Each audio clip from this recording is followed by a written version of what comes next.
Oh, this is that one person play. How'd that go? It was good. Nice. No, I don't see the stream. God damn it. Why? Yeah, I have your thing open right now, so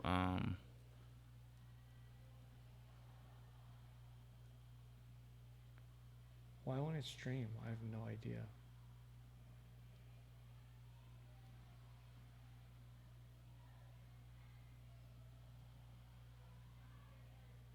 oh yeah, no, it's live.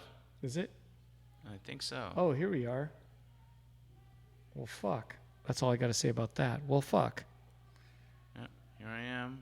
Is it streaming? 1, 2, 3, 4, 5, 6, 7, 8, 9. Okay, it's a 9-second freaking Oh, delay. so it is streaming? Yep, it's streaming. The weirdest thing is I can't find it. Yeah. Here we go.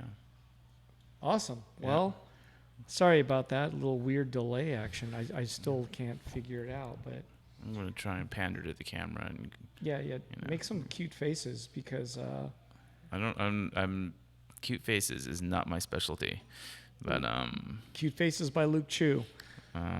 Oh yeah, so we are streaming. Oh, you think I had to wait 9 seconds for the stream to show up? That's why I wasn't waiting 9 seconds. Yeah, there's a Gotcha. bit of a delay, I Okay, guess. 3, 2, 1. Hey, Eric. Hi, Luke. How's it going, buddy? Good, man. So we can officially start, even though I think we had a false start of many seconds so far. But it's okay. It's okay. We're Embarrassing. here at that Giant might have been Robot. like 2 minutes of us going, is it working? Is it working? Is it working? Sorry about that. Yeah. Well, you know, technology, it's not perfect. Somebody's probably watching going, you guys are stupid. But, you know, we're just human beings. So, That is all. yeah. Yeah, that is all. So what'd you think of that Game of Thrones, man? Dude,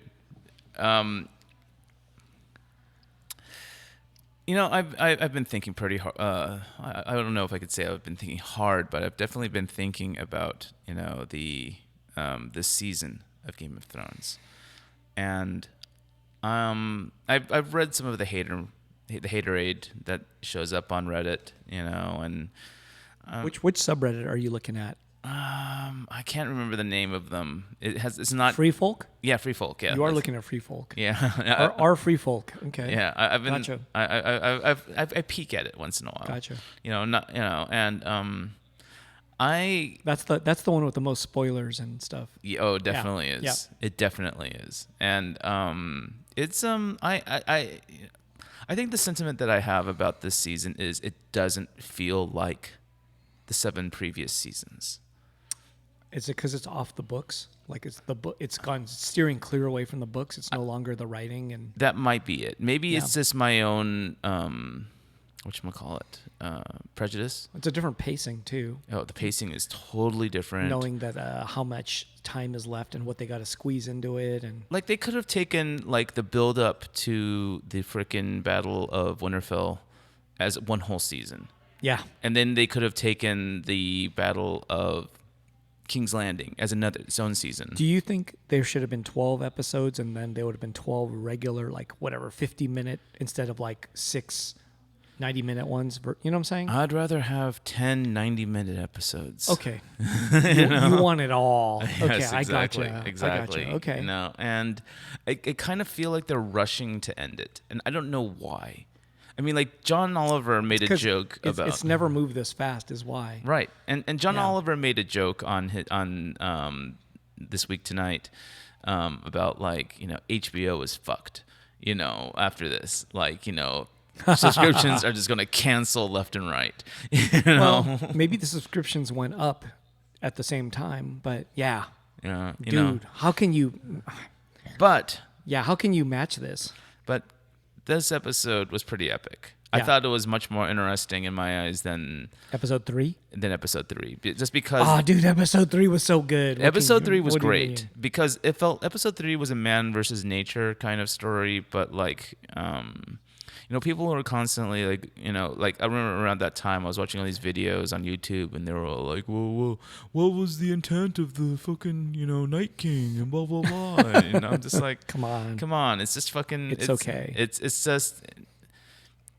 just a thing that wants to fucking, like, you know, rock and roll like everybody else, you know. He But wants his fucking way. That's all. Yeah, right? exactly. Right? He like, has like Daenerys wants her way, and everybody wants their way. its mission is to destroy the things that threaten the magical world, you know, and i.e. men, and freaking, you know, Yep. that's what it was out for. Yep. You know, but What would the question is? What would the Night King do if he were successful? Then what? chill. Right? Like literally, what would he do? Like he has no one to talk to. He wasn't talking much in the first place. He wasn't talking at all. But I'm saying is, what would he do? Like he would just start a hobby, like start No, gardening. What would he do? He would be like the Basically- freaking three-eyed raven. He'd but- be but- chilling by a tree. But doing everything's his- dead. Like he's got nothing to do. He's got no past to really look at. He's not gonna look at his past. Yeah, but What's he gonna do? does a lion look at its past? No, but the lion wants to fuck other lions. This Night King doesn't want to fuck anything. Everything's dead. He's just kind of like everything's zombified. He's got nothing to. What's he gonna do? Chill. Just sit in a chair and just kind of sit. Kind of like forever? those freaking, you know, Like those, hibernate. like You the mean the, like the yeah, just be, Okay. you know, relax in your creation. Relax in your creation. So he's just gonna look at all these zombies, going, I did Well, you know, good." here's the thing. He's got If he takes over all of Westeros, yeah. like there's still a whole lot more to take over. I know, but eventually he's gonna get to all of it, and then it's just like he's gonna sit around and go, "Fuck, I'm done." I don't know 'Cause if winter gets all the way down because he there. can't go in the water or anything. He'll be Right. like, "Well, nothing else I can do." Yeah, Yeah, you know, anyway. just enjoy Westeros, aka England. You know, And, Yeah.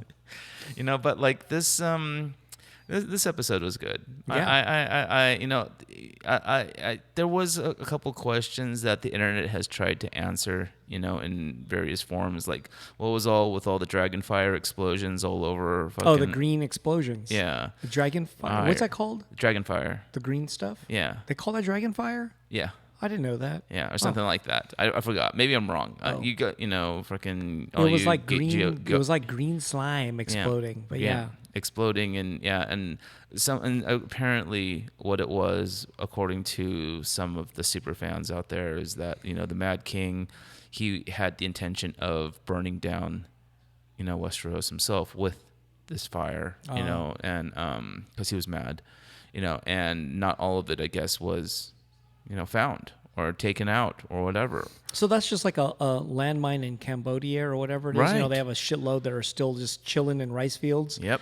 And then once in a while, a villager just boom. Boom. Loses like everything. Yeah. Due to, like, you know, like shit I that think was it's called left out. wildfire. Wildfire. Yeah. That's it. Sorry. Yeah, yeah. Sorry. I got Yeah. dragons in the mind. It's okay, man. It you know, it happens. Look, I'm still relatively new to this entire mythology. Yeah, I it's only amazing. started watching this in January. Wildfire, though. Yeah, wildfire. Anyway, Wildfire. yeah. Yeah. Like green fire. I wish there was more green fire in this world. Were you sad that Qyburn died? Which one was that? The assistant to Cersei's hand, I guess. No. I kind of liked him though. He was all about the science, man. Yeah, he was all about the science. know? He was dedicated. Yeah, you know? he wanted to come up. Basically, he was like Hitler's scientist, right? Right. Right. He wanted to come up with like how to revive, you know, like I don't know what you call it, Yeah. I don't know, whatever it is. Just improve. reanimate people, like or Right, something. right. And he was into like gross science that's kind of taboo. Yeah. Yeah. But then, you know, his discoveries would probably actually help mankind. Yeah.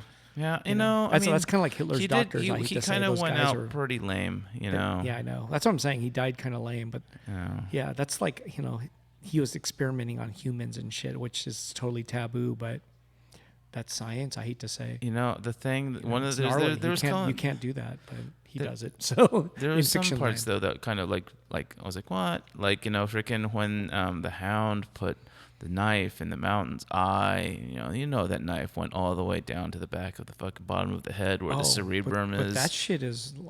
And then, then if you want to get into it, then the Mountain actually has memories, right? Oh yeah, Like he has the memories of his past life because he knew who the hell the Hound was when he came up the steps. right. So when you come down to it, it's like he's still got a human, you know, he's got human emotions in there. And then, yeah, basically putting a knife through his head, through his hypothalamus or whatever you want He to call put it it. through the cerebrum. That's All like that the shit. bottom half that controls the fucking motion, the movement of your body. So it was kind of like that was whatever. Like, you're not going to be able to squeeze eyes out, That's a little bit of fiction, but that's the fiction, man. Yeah, I guess that is. He is like Frankenstein. He has another set of organs or something in there. Yeah, maybe he's got brains, somewhere else. Yeah. And then like, I don't know. And a lot of people like took issue with, what's his name? Jon Snow? No, the King Killer.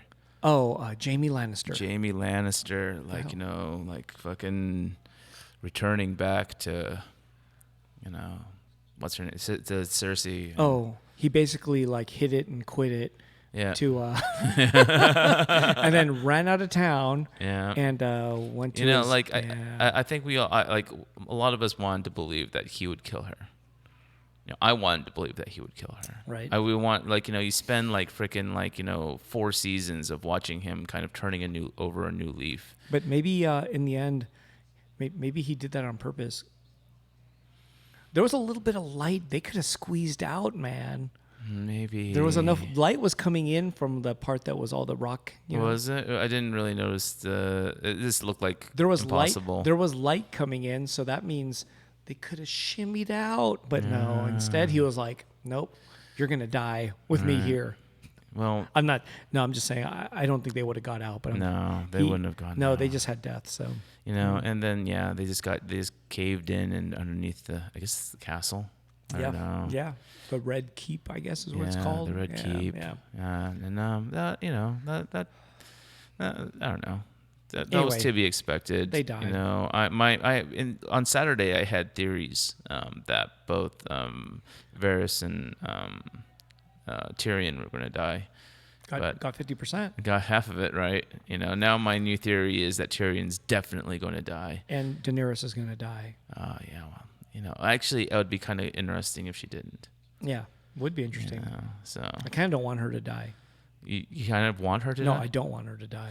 Yeah, well, it'd be a Game of Thrones kind of story if she didn't. Yeah, I kind of don't want her to die, and I don't necessarily want Jon Snow to die, but, I'm okay if Tyrion dies, I guess, but I kind of don't want her to die. Yeah. Yeah, I want her to, like... Tyrion, what happened was, like, as soon as I was watching, after I talked to you on Saturday, during your opening reception... Yeah, we talked about Game of Thrones. Yeah, we were talking about Game of Thrones, and I told you my theories, but the thing is that, like, before that, the Sunday, on Sunday one, I had that theory that, like, Tyrion's gonna fucking go, like, and then as soon as the opening credits fucking start and the fucking first name that fucking shows up on the fucking thing is Peter Dinklage. Yeah, Peter Dinklage, and I'm like, oh, yeah, I guess he's not gonna die this episode. He might die. Who knows? He might not die at all. Yeah, I don't know. He is my favorite, one of my favorite characters. So, would he be your favorite character if he was tall? No. Okay, gotcha. But the thing is his short. No, it's true though, right? It's like that's part of the charm in his story is that he's this like total underdog. Yeah, the whole way, like he's this, Right, and well, that's part of his character. Yeah, it is. Like that's why it's why he's like experienced so much shit, in his life. So yep. Though I do think that, like, the lines that he said to Jamie in the tent before he released him were just kind of like, I don't think that's... Acting, man. I want the Oscar. Yeah. You're the only one who didn't see me as a monster. I know. It's like, come on. Come on, man. Don't fucking, like, But it did remind me, because of all that destruction, it reminded me of, like, like kind of like war movies. Yeah. Yeah, it reminded me of like that's some serious death from above. God, what's shit. What's that one movie I keep thinking of? Black Hawk Down. It reminded me of Black Hawk Down because they're running through a city, and it's like people are firing at them and it's crumbling and it's shit like that. And it reminded me of like Black Hawk Down or something like that, gnarly. Because you're watching Arya run through the city and things are breaking all around her and people are getting killed. But it was like rough and it was like that good. I thought it was done that well. Yeah. Like it made me feel like it was literally one of those movies. Yeah. Like No. or what's the other one? The one where there's no babies being born anymore. What's it called? You know that one with Clive. What's his name? And it's in England and he's running around and I forgot that movie's called. But the city's breaking apart in the beginning. I don't know. It's called Men Without something or World Without Men or no? What's it called? I don't know that movie. Nah, you've seen it. No, I don't think I have. What's it called again? I forgot what it's called. But it's epic. But it's just watching. You know, you're watching a city crumble around, and it felt real. You know, like done nicely. City of Men. City of Men. Yeah, I never saw it. I think it's called that. Yeah, I never saw it. Yeah. Sorry, but like City of Men. Shit, I don't know what it's called. I don't even. I'm like City of Lost Children is a movie. I forgot. City of My Lost bad. Children. Yeah, that was Child not, of Men. No, that's not it. No, City of Lost I can't Children remember. was that one movie by what's his name? You remember the guy who did Amelie and Yeah. Delicatessen? Yeah, Whatever happened to that guy? I don't know. Like, has he done anything that like? Because his movies had like such a Maybe that's the. Did he make that same movie? He might have made that one too. I don't know. I don't know. Well, I mean, like, because like those movies were great, and like I don't. It's like he did a trio of movies, Delicatessen. Delicatessen was You know. kind of like one of those art movies that I was. I don't know how old I was, but young enough where I was like, "Ooh, I'm watching an art movie." Really? Yeah, I remember I was like, a little tripping I out think on I it. was in college when I was. Yeah, the same thing. You know. I was like, "Ooh, it's an art movie." I used to go to this theater called the Palm Theater in San Luis Obispo, and it was the art house theater that showed it, along with City of Lost Children and Amelie.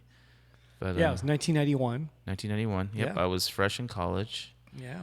Yeah, freaking year one college. Yeah. You know, 5 days after I got into summer, term, and because I couldn't get into the fall because it's too Oh. competitive, I did that with UCLA. I got in late. and So the director was a guy named, I think the big one is John.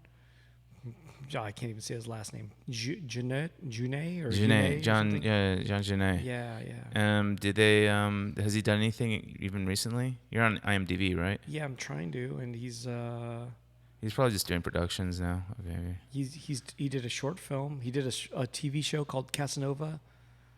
The young and prestigious T.S. Spivet, Micmacs. Not a very long engagement. Yeah, he's not done anything that we would have seen.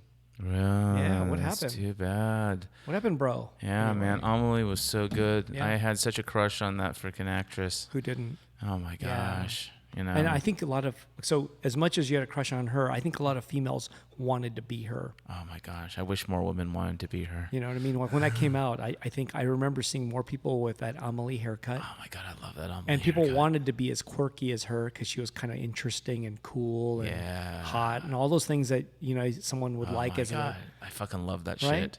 shit. Love that shit. Because he's really a unique and kind of special and loving, but at the same time, like just kind of cool and interesting. Yeah, and like quirky. just into her own weird shit, you Yeah. know, and like fucking. Especially those scenes where she was like all the things that she liked. They were showing it like really quickly. Like she likes to break the top of the creme brulee, and yeah. all those little things. And it was just so fun that she kind of acknowledged all these little details that she enjoyed kind of tripping out on. And, Yep, And then yep. remember that deaf guy who couldn't. She runs into on the street and she walks down the street and describes everything she sees. Yep, And brings and- him along. And at the end, he just looks up in the sky and he's like, "Oh shit, I Yeah, saw!" yeah. Like it's as if he saw something, right? He He had a described it. revelation of sorts. Right, because she made him see for that little moment. Yeah. That shit like that was dope, and I'm like, God, who would do that? Just No. her. No. Yeah, We need more freaking characters like that in this world. yeah, So. yeah. One but- for you anyway. At least one. One for you. Yes. Okay, all right. One for me. Yeah, One for me. yeah. One for me would be enough. Yeah. So, but Yeah, I no, love yeah, that. but like, anyways, freaking, yeah, Game of Thrones. I think we were discussing over dinner that we'll try and do something on Sunday. Oh yeah. Post final Game of Thrones Yeah. special podcast Yeah. where we get to talk about it. Yep. No more of me listening to some YouTuber. Yep. Well, we're just gonna go. We're gonna We watch are that doing shit and it. just get on the fucking cast and talk Boom. that shit. Yeah. You know, and then fucking watch all the other weird And podcasts. we're gonna Dracarys to you. We're gonna Dracarys on you. Yep. So there. Yep. Yep. It's Yeah. gonna be good. Yeah. Have you seen whatchamacallit? The Avengers yet? I have not. Uh, That 3-hour block is just really hard to figure out. Yeah, it's a tough one. I It's a know. tough one. Like you see it at 7, that's fine. But last week, all the shows that I wanted to see, they were too full. No way. Yeah, not sold out, but meaning you're gonna sit in the corner or some Oh shit yeah, like you that. don't want to fucking do Yeah, that shit. so yeah. I passed. Oh. This week I thought we were gonna record yesterday, and then that didn't happen, so I missed it. Mm-hmm. And then today, well, we're here. Yes. Yeah, you know, freaking. Yeah. Anyway. And then I think, was it Friday or Monday? Friday, I think I got an MRI, or I tried to get an Oh, MRI. yeah, that's right. Yeah, Yeah, yeah. We were talking about this over dinner. I tried to get an MRI, and you know, like, I imagine myself as being a normal dude, Yeah. and you know, like I don't believe in flat Earth, right? I don't think I have any phobias. All right. And so I go into the MRI, which is it's like a donut, but a deep donut, right? yeah, So yeah. I have a little wrist issue that's been around for 2 years, and I decided to get an X-ray. X-ray showed nothing, so they said get an MRI, and I went and got an MRI. I laid down in this machine that's pretty narrow, and you know, I had my hand up, like they wanted me to put my hand over my head, and they target that area, I guess, but it makes crazy noises. Yeah. Tuck, And- tuck, tuck, tuck, tuck, And I didn't know I was going to be in that thing. So I thought, hey, everything's going to be okay. No big deal. And I saw it and I'm thinking, okay, only pussies would have a problem with this. Because they were saying, well, they gave me a little panic button. And I was like, oh, only pussies can't handle this. Like, I'm not a pussy. Yeah, yeah. It's just fucking. It's not like you're being held down by freaking No. leather straps. But 5 minutes in, I started tripping out. I was like, oh shit, I'm stuck. So I started freaking out, and then I stopped and I was like, okay, relax, start over, calm down, it's all good. So then I'm relaxed and 10 seconds later, I was just like ready to push myself out of the machine. I started freaking out, and I pushed the panic button, and I was thinking, God, what if the guy does not, he's not listening to this panic button that I'm pushing? Like, what if? And then I was like just about to push myself out, and all of a sudden the table started, it's automatic. The table automatically started backing out of the machine. I was like, oh shit. And then the guy walks in, and I was like, yeah, I pushed the panic button. He goes, yeah, that's why I got you out of there. And then he goes, well, would it help if you flipped over and had your face up? And then I just looked at him. I was like, no, dude, I'm out of here. I'm leaving. I can't do this anymore. Like, no more. Have you ever had an episode like that? No, I thought only pussies did. So perhaps I am, but I know it was not. No, I mean, well, there's a reason why they have those panic buttons in there, right? Yeah, but when they handed it to me, I'm like, I don't need this shit. It means that you're just. It means a large percentage of people. The scary thing is, why the fuck do they? I mean, I don't. That's the wrong way to find out. Right. Well, I mean, how else are they gonna how else will you know? Like, I don't know, but that's sit in a fucking room with a box on your head. But that shit has a lot of noise. Yeah. It's like trippy. So that's one of those things where, well, now I realize I guess I have some form of claustrophobia and I need to find another way to get it done. But because that happened, now I'm got a lot of fright over a ton of other things now. I'm like, oh, dude, you're thinking too hard about it. that's what I'm man. saying. But I'm afraid, what if I got stuck in an elevator for a weekend? Okay, well, that would normally that would suck no matter how you fucking cut it. But would I start freaking out and going nuts, or would I? No, but because would I be able to be here's the calm, problem with the MRA kind of thing is that you cannot move, right? You cannot flinch. Yeah. You have to fucking hold. I've had an MRA done. I've got my family has a history of strokes and aneurysms, and so last year I went and had a MRA done. What's the A stand for? I'm not. Imaging is the Yeah. magnetic resonance. I think it has something. I'm not sure exactly, Okay. but I know one of MRIs scan organs, right. and MRAs scan your vascular system, Okay, so veins and veins shit and maybe arteries and yeah. Okay. So what they do is they put a dye in or some kind of mineral in your blood that will be picked up by the magnet. And wow. yeah, Wow, that's like X-Men. When that what is he had those little metal liquid metal inside, and they turned it into metal balls, and he was able to escape the prison. Oh, Remember that? Because the guy had it in his blood. was that Remember he was stuck in that was plastic that the prison. Wolverine one? Oh. It was the second X-Men, I believe. And Oh he yeah, escapes yeah. the When prison. Magneto escapes the prison. Yeah, because he gets the metal out of the dude because the metal Right. was in his blood and shit. That's fucking bullshit. Ooh, that's what you had in you. But anyway, Yeah, okay. yeah. So And then you just pissed out the metal, so it was yeah, over. I'm not sure if it's even metal, I'm but just like kidding, you know, but something. it's something. It's definitely something. Yeah. It was weird because I could feel it, like the cold liquid like going up my arm. I think when you get an injection of something that's cold temperature, you can feel it. Yeah. Because I've had an IV bag, Yeah. like an IV bag in me, Yeah. and I remember that it was cold, Yeah. and my whole body fucking went crazy Crazy cold, cold. started shivering, and I was like hitting the nurse button. Get me a fucking blanket. It's cold, right? But at first I was like thinking, God, maybe something's wrong. Like it's not supposed to be like that. And the guy goes, "Oh, it was a cold IV, so we forgot to give you a blanket." I'm like, "Fuck you guys!" Like he's, I was like, "Dude, what are you doing? Like, don't do that," because I felt like shit.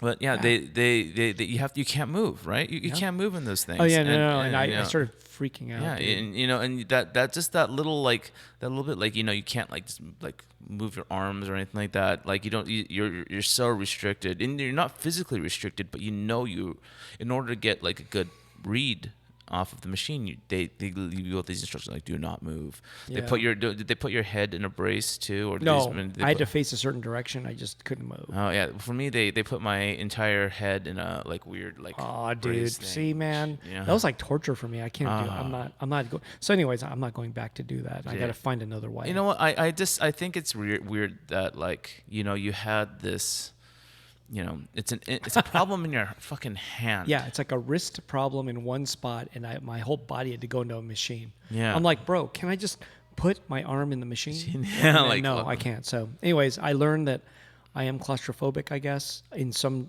capacity. And yeah, I mean, like if you spent time in elevators before, right? I've been fine for everything. I've never Yeah, had an issue. yeah. I mean, I've been in a sleeping bag, zipped up. Yeah. I don't know if that counts, but but Yeah. I know that I don't want to go in a caving. I guess I don't want to do that now.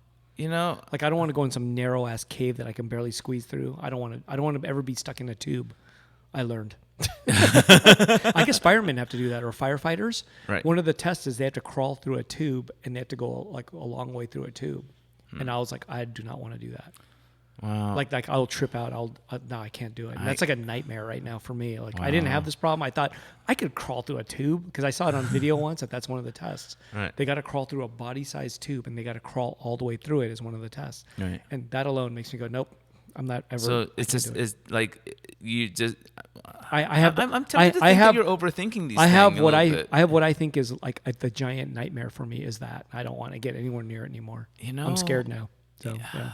I mean, like I did I not. don't, did not I like don't what know what I did don't not know. like what I felt like. I was just like, that's one of the worst things I could feel like. right now. man. Yeah. Yeah, like No, I don't want to do it. I don't want you.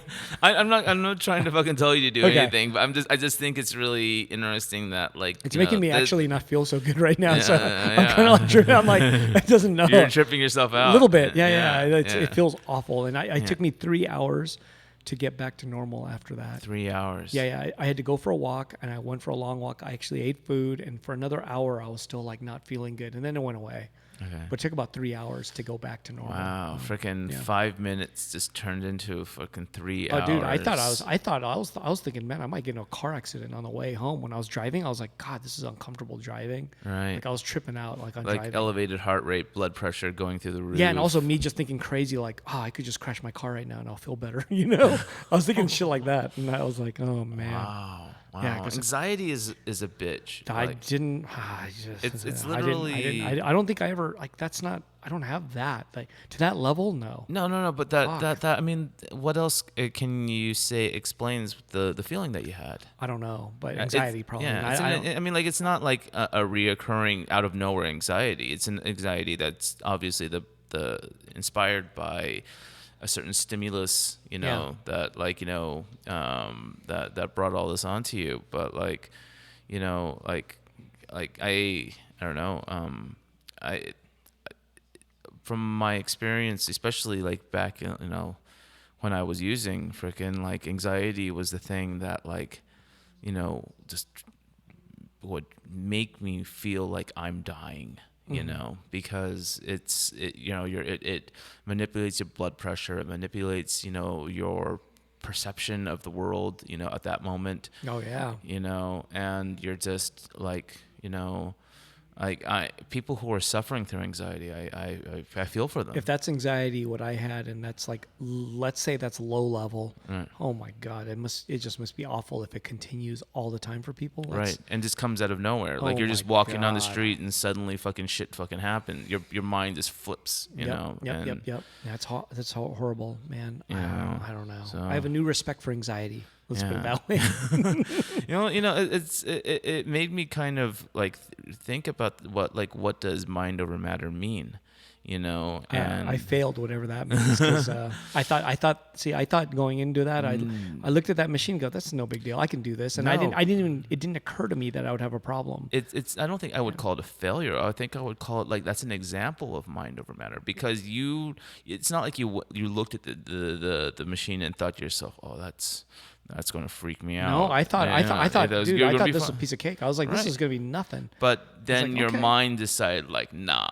Yep. My mind said, this is not a normal thing I should be involved in, I guess. But man. it was one of those things that, I looked at the machine. I never had an experience in anything like that. And I thought, this is going to be easy. Yeah. 20 minutes, no big deal. And I 5 or 6 minutes in, I freaked out. Yeah. Well, I was ready to like fucking get a bat and break that machine. Like, Like, what the fuck are you doing to me? Yeah. I just like everything. I was like, dude, this thing should never be available again. Oh. Yeah. Have you thought about, so what are you going to do about your wrist? I think there's bigger machines. And there's Right. one that's shaped like a hamburger, evidently, that like is wide open. Okay, So that yeah. one will be okay. Yeah. But there's a machine that's bigger, evidently, with a bigger opening. Uh-huh. And I saw a picture, and I don't see it in respect to a human. Like, how big is a human? It looks like the exact same machine. Mm-hmm. So I saw a picture of it, and I'm thinking, well, I'm supposed to use that. And I'm like, I don't think I'm going to use that. Like, I don't think I want to try that, because I look at that machine, and I'm like, no. Or Yeah. another option is sedation. That they would sedate me, and I'd be super like anti-anxiety medicine, whatever it is. Right.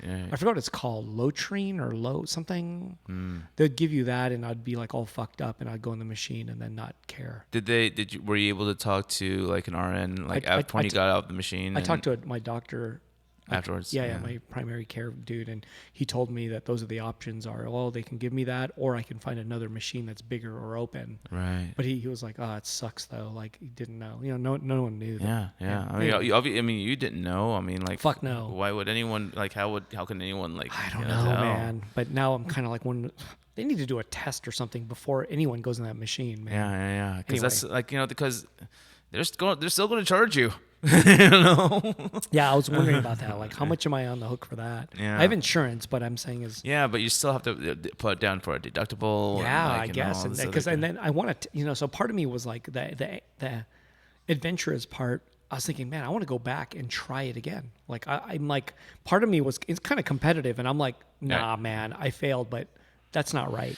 So now I want to go back and do it, but to fucking like go get over the hump. Kind of like that. I want to go and do it again, but then I realized that if I fail, I'm going to be paying again, and I might fail in 5 minutes or less, right? Right. And so I don't want to waste anyone's time or money, my money, I suppose, and whatever. I just want to get it done. So yeah, I'm not going to do that. No, I mean. But I thought about it. Especially like, I mean, it's even like as we were talking about, you were getting a little like tense about it, so it's not worth. Yeah, no, even here. But I'm thinking in my head though, I'm kind of competitive, so I'm thinking, fuck, man, I want to go back and do this next time and not fail. But right, it's okay. I mean, there could be worse things or other things. There's other things I should be worried about than that. But right. Well, I mean, your hand. I mean, that's your dominant hand, no, right? left hand. I have I have a point right below my thumb, I guess you would say, and it can hurt like every day a little bit.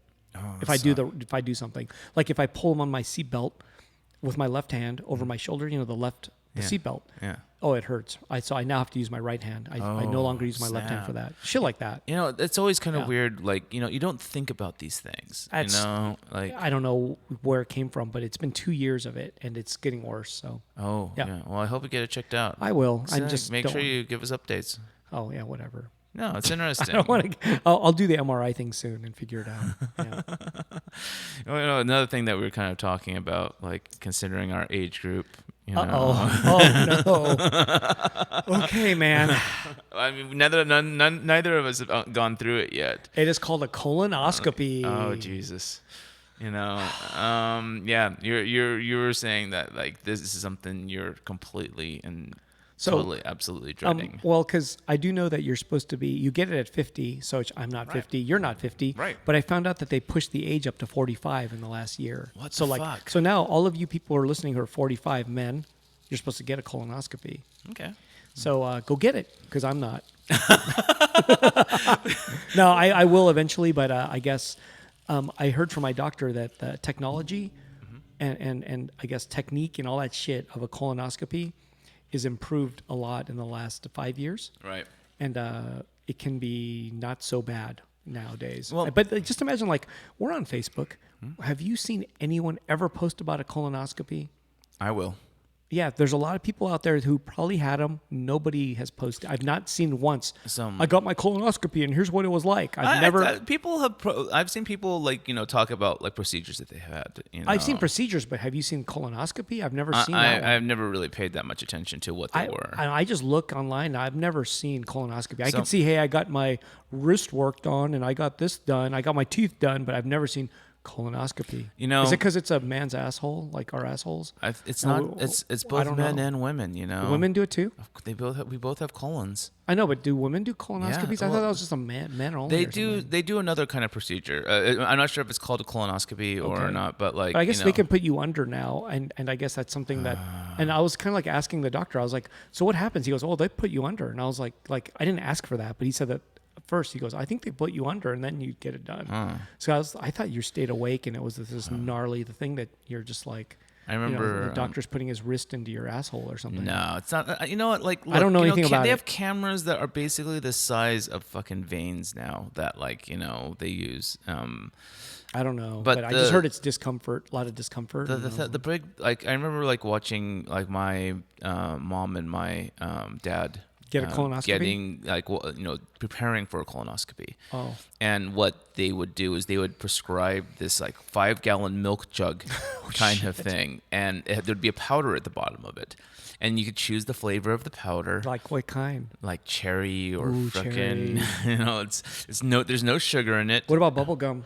No, I don't think there's a bubble Oh. gum. Or and what you do is you have to fill this jug up with this freaking water and let the powder dissolve, Ooh, and like then Kool-Aid, dude. and you have to drink it all down. And what it does is it flushes your system out. It like clears out your freaking colon, and like and by the end of it, you're just squeezing water out of your ass.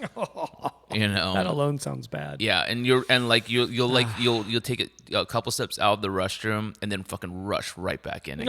Oh no. Because in order to get like a good read on your colon, they have to clean out. You have to clear out all the matter from from there. So, and that looked more painful to me, and you couldn't eat for an entire like day, and and so like that in my eyes looked worse than the idea of having a camera up my ass. Yeah. So like depending on the That size sounds of a bad. camera, That of sounds course, bad.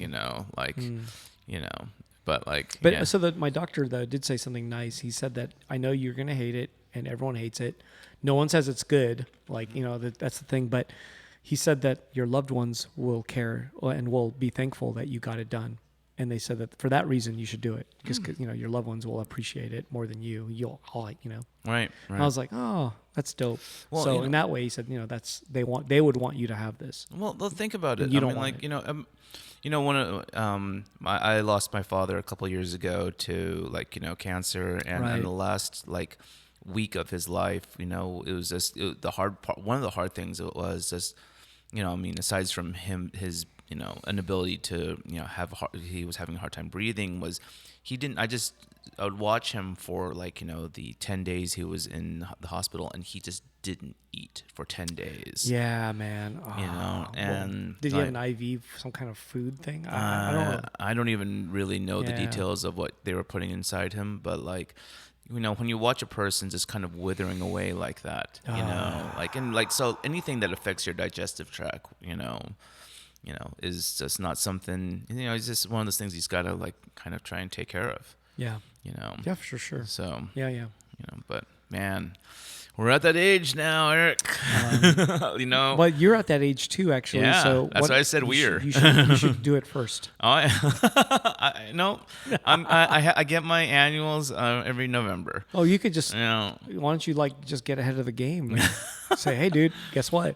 Got a colonoscopy. Dr. Estes, if you're watching this, I know you're probably not. You've got better things to do with your time, but just let me know. It's supposed to be 45 though now, so no longer 50. So they pushed it up. But I think the idea is it probably prevents a lot of a huge percentage of the population from getting ill, later, right? Right. I think it's a large population of it, so right. That's why. Oh man, colon cancer, right? That's what I'm saying. And I think they cut out anything that's possibly while they're doing it, they're actually removing shit too. Yeah. That could be potentially bad, right. polyps or whatever it is. Right. So they're doing it all at the same time. So you're getting a lot of stuff done. Yeah. Yep. Yeah. Yeah.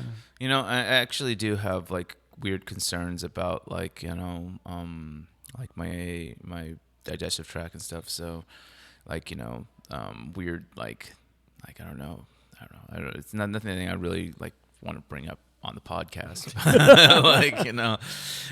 Nothing blood out of my ass or anything like that. But I definitely have questions. I mean, because partially maybe because of the fact that when you are taking those kind of drugs, the first thing that happens is, especially with opiates, is you become constipated, right? And so you're basically holding junk back for weeks at a time. Wow. And then when did you not shit for how long? you won't shit for 3 or 4 days. Oh wow. And did your shit come out and it was white or something? No, when you shit, it's hard. Yeah. It's almost it feels like. You're. It's just dehydrated, fucking dried up matter, right? Almost, I guess. And yeah. and your freaking sphincter will rip and bleed. When it comes out. That would be called a hemorrhoid. I've done that. I've done that to myself. And then urinating, if you're high enough, is exceedingly difficult. Oh. So. Oh man, I'm sorry. But so I'm, but I definitely have questions, but I don't know. According to my doctor, I'm doing okay. What surprises me all the time, right. I should be a fucking mess, you don't fucking do that, live that kind of life for that amount of time and not come out with only scars on your arms and legs. Yeah. You have to have done some crazy collateral damage. Man. Yeah, exactly. There's got to be some crazy shit going on inside me, but we'll see. We'll see. I mean, I still have an appetite. You've seen me. Yeah. No, You've seen you that. scarf, man.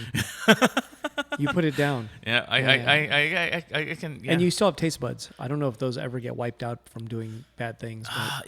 I listened to a podcast recently about a guy who had an eating issue. Something happened to him. He got sick, and he couldn't. And in order to treat the problem, one of the things he just couldn't eat in with his mouth. I think he had a feeding tube. I see. So he wasn't able to taste food anymore. Yeah. And then a horrible thing. Once it finally it was kind of he went through most of it. Apparently his tongue, the taste buds on his tongue all maybe receded. Wow. Or because it wasn't being used. Wow. And so he would eat food but couldn't taste it. Ah, that sucks. So I had met a guy who had a big accident. I think he fell off a cliff, from what I understand, right? Something bad. And he got some kind of brain damage, and he said that he couldn't taste food. And this was a long time ago, but I met this guy, and I didn't know. He told me about the accident. He had a shaved spot on his head where there was an operation. But he said, he can't taste food, so he couldn't taste a thing. I don't know if that ever came back or not, but I remember that being one of the results was that. Yeah. Dude.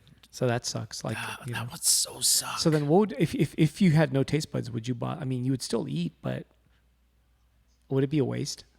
You could eat the shittiest food. I mean, you might as well just, you could eat nothing. Well, I mean, you could eat for nutrition, and hopefully that helps your taste buds come back. But I mean, eating a $100 steak, those YouTube videos, right? $500 steak versus $5 steak. You know those YouTube? Have you seen those YouTube yeah, videos? yeah. Like $50 coffee versus $1 coffee. Right. You might as well right. just drink the cheap one. Well, I guess it depends on how. don't know. I guess at the end of the day, it becomes like the reason why like a quote unquote $100 cup of coffee or a $5 cup of coffee versus a dollar cup of coffee. The reason why it's so expensive has a lot to do with the processing too. Yeah.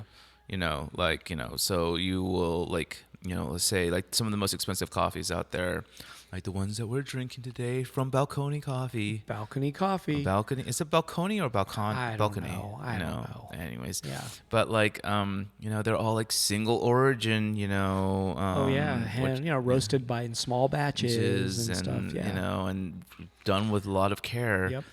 This then- coffee passed through a human's asshole, so that's why I got it. No, I'm just kidding. You know the one that goes through a Yeah, the bird meerkat. Or or not whatever the it meerkat, is, that animal. weird cat. Yeah. Yeah. I was really This one- interested in that coffee for a while. I heard it's meh, like it's boring. Well, the problem with it is like people were doing to those animals with coffee like Oh, they're- French do with foie gras. Oh, Like how they to inflate a Yeah. goose's liver, you force feed it. oh. And Yeah, this is fucked up. It's probably like trapping these animals and making them. yeah, and then like shoving a tube down their throat and forcing coffee into their guts. horrible. Yeah. Yeah. So, Yeah. like I imagine like if it happened naturally, it probably would have a, Yeah. if you like acidy coffees, and I know Eric Acidy coffees. likes the complicated But stuff. but some of that's by roasting method, so I'm Right. not sure. But Right. yeah, nonetheless. Well, I don't mean, know. like the thing is that Asian coffees in general are more acidic than frickin' South American coffees. Or African, you mean? Or African. Asian? I don't know about Asian. I but think African for sure. Asian and African coffees Could be. seem to be more acidic in my eyes. Could than, be. Yeah. you Oh, you know. mean like it's like Indonesian and whatnot? Right, Yeah, right. I think so. Yeah, I think that those that are seems normal. really acidic. Yeah. Like really bright. Ooh, that sounds good. Yes. Acidic. Yes. Yeah, I personally, I'm wonder how- still, like a low belt, It's coffee all drinker. good. You know what, man? It's all good. It's how you. I still like those mellow Japanese. if you enjoy roasts. the coffee and it whatever, then it's good enough. How much coffee do you drink a day? I either 2 or 3 cups. Wow. Used to be one 6. I mean, they're small cups. They're 6-ounce cups, not Yeah. Starbucks though. Or what are those like 12s Like or fucking 18s or something? 16-ounce fucking cups Yeah. of So coffee. I drink 6-ounce cups and maybe 2 or 3. Yeah. I think I drink coffee maybe about 4 days a week. Oh, you don't drink it every day. No, I drink tea every day though. Oh, that's good. But I drink in the morning. I wake up. It's part of my process. is right. I love. I mean, having like, the well, your coffee. process is intense though. Like I you enjoy it. use I a grind. hand grinder, Yeah. to freaking grind all your coffee. That's the morning exercise. Getting that grinding going. You know what my action. morning exercise is? It's me grabbing the fucking string on the teacup and and doing this. I'm like, 1 and 2 and 3 and 4 Got and you. feel the burn. But like, and then I fucking throw all that, exercising I just did, lifting up a tea bag by putting like a spoonful of sugar and freaking like adding some milk There you into go. it. No, it's all good, man. But coffee needs to be drunk black. That and Chinese tea or Yeah. Japanese tea or Asian teas in general. Yeah, need to be don't drunk. add milk. Well, when Well, you're actually, drinking- they have milk teas, but I think those are depicting those as like English milk tea, Right. right? Yeah, yeah. And they have a can of English milk tea. Those Right. are Yeah, I drink like English breakfast those are tea good. in the morning because of the caffeine, Yeah. and it's like have you been to London? You've been to London. I have been to London. Yeah, so the first time I went to London, What were you doing in London? Art show. I was doing an art show. Okay. And they put me in Airbnb, and okay. there was a guy who was living there in the space, and he knew it was my first time, so he took me to this this diner that was like a block away from the place, where we had a classic English fry up. What's that? It's the big rich English breakfast, What which is is that? like the beans and the the English bacon, not streaky bacon, which is like American bacon. Streaky. What do you mean? It's like a slab of pork? Yeah, a slab of like salted pork. Wow, And okay. like, it's got like blood puddings, which are the black, like discs that are fried up, What? In Yeah, England? in England. Wow. And like eggs and a roasted tomato and That sounds good. and sausage. You know, What like, about, and how do you do the beans though? Just the regular beans are kind of like campfire beans. Gotcha. You I know, like that. You know, Okay.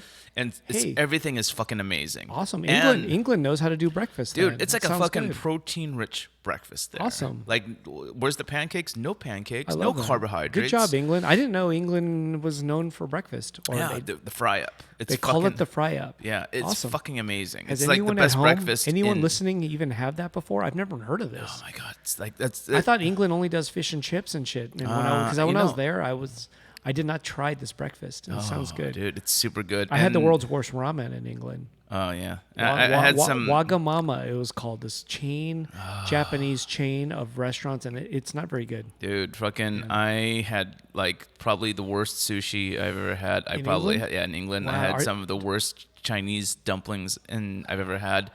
In England, I had like fancy ass Thai food that I had to wait in line Was it for. bad? It That was was what I would consider just mediocre. So in I had LA. Indian food and that was good. Oh well, fuck yeah. Yeah. You have kebabs and fucking. because you know, they got colonized. Oh yeah, well and they were making food. yeah, so- but you know, you'd think that like you had Hong Kong, man, and you should be able to make a decent xiaolong bao. yeah, and they didn't have that. No, they didn't Oh. have that. figured- I went to their Chinatown, and I was like, okay, it's got Oh. neon dragons. Yeah, in yeah, it yeah. and I shit. saw. I walked through there. Yeah, and I went to we went to Oh. a restaurant that like apparently had dumplings, and I was terribly fucking disappointed. Jeez. You know, Okay. I then like you know, Because Indian food was amazing. I thought that was like really good. dude, fucking a man. Huh. I didn't even have fish. You know what I did have? I I had a fish and chips, and it was just okay, man. there was two things that I had that were fucking great. I went to I had a salt beef bagel, which is like Salt beef bagel. Salt beef. So it's a bagel with beef in it. Like Yeah, built like into and it. the salt beef is basically the way of saying like corned beef. Okay. You know, but Wow. like it's not as you know corn. Wait, has- was it like a sandwich and that was paste like in the middle? yeah, Or was it like a into big the, old slab of beef? You know, fucking between two fresh. Where'd you get this bagels. at? I just happened to be walking. You know, I'd be walking distance from the place where I was doing this show at, and I remember seeing these videos of this place that does you know bagels and salt beef. Oh. And I'm like, oh, and It I was. wasn't Brick Lane Bagels, right? I don't think Because so. Brick Lane was like a area, and there's a bagel place that's famous there. It's might- called Brick Lane. Brick Lane is kind of like the Melrose of London. It's a little bit cool or like Silver Lake, I guess. This place kind of like It's had there. a hipstery vibe to it. It had a line going to it. Is that where Rough Trade Records is? Did you remember seeing that? No, I don't remember Oh, saying okay. that. Because it's like the record shop type of thing. But I remember the signage from the videos that I saw. Like it was like some foodie. Oh, so kind of video.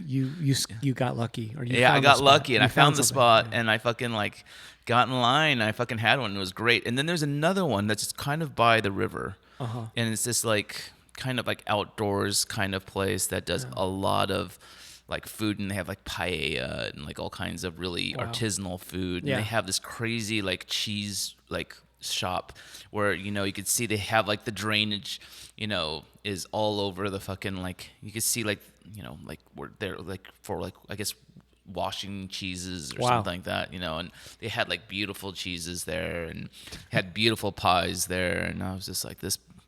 Why did you take me here? Like, why'd you wait like 4 days to take me here? You know? How did the show go, by the way? Oh, it was good. It was Okay. good. How long ago was this?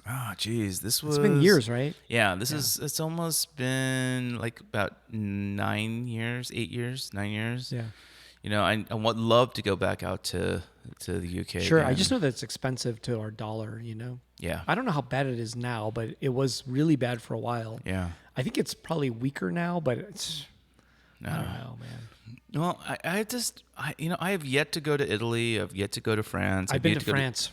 France is dope, even though their Notre Dame got burned, but Yeah. that sucks. Yeah. But that does no, suck. it's beautiful. Great place. Italy, I've never been. I want to go yeah. to Spain. Spain's dope. I've been to Madrid. Yeah, Yeah. I would love to go to like you know the Dali Museum. I'd love to see all the Gaudi Well, that's architecture. probably north, right? That's probably Barcelona. Yeah, Barcelona. But I did see the Hieronymus Bosch painting. What's it? The famous one. Oh yeah. I saw that one in Madrid. It's at Yeah. the Prado Museum, I believe, and I saw it there. And the funniest thing was how it's not protected. It's not. It is, but not as much as you would think. Dude. Like I could have fucking if I had a knife in my hand, I could have reached over and stabbed that thing. Fuck, man. Like, You know, okay. it wasn't protected very well, and that's why, like, is that why art gets stolen from European museums so often?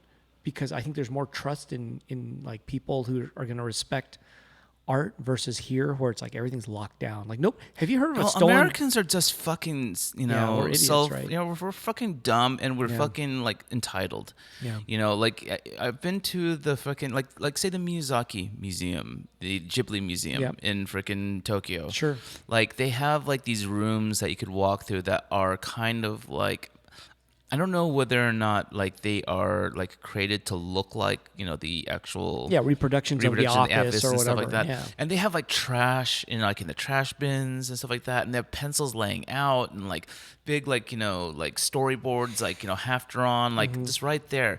And like you're just it's like you're walking through a normal office. Right. You know, like with a bunch of people around you. You know, nobody, you know, and like in America, that shit would be taped off and fucking maybe even a piece of glass, you know, some sort of plexi fucking like put up because Yeah. Americans are too dumb to fucking know that you don't fucking touch that shit. Yeah, yeah. They you would know? touch it right And away. it's just fucking like, But in like I said, that painting was protected, but not that well.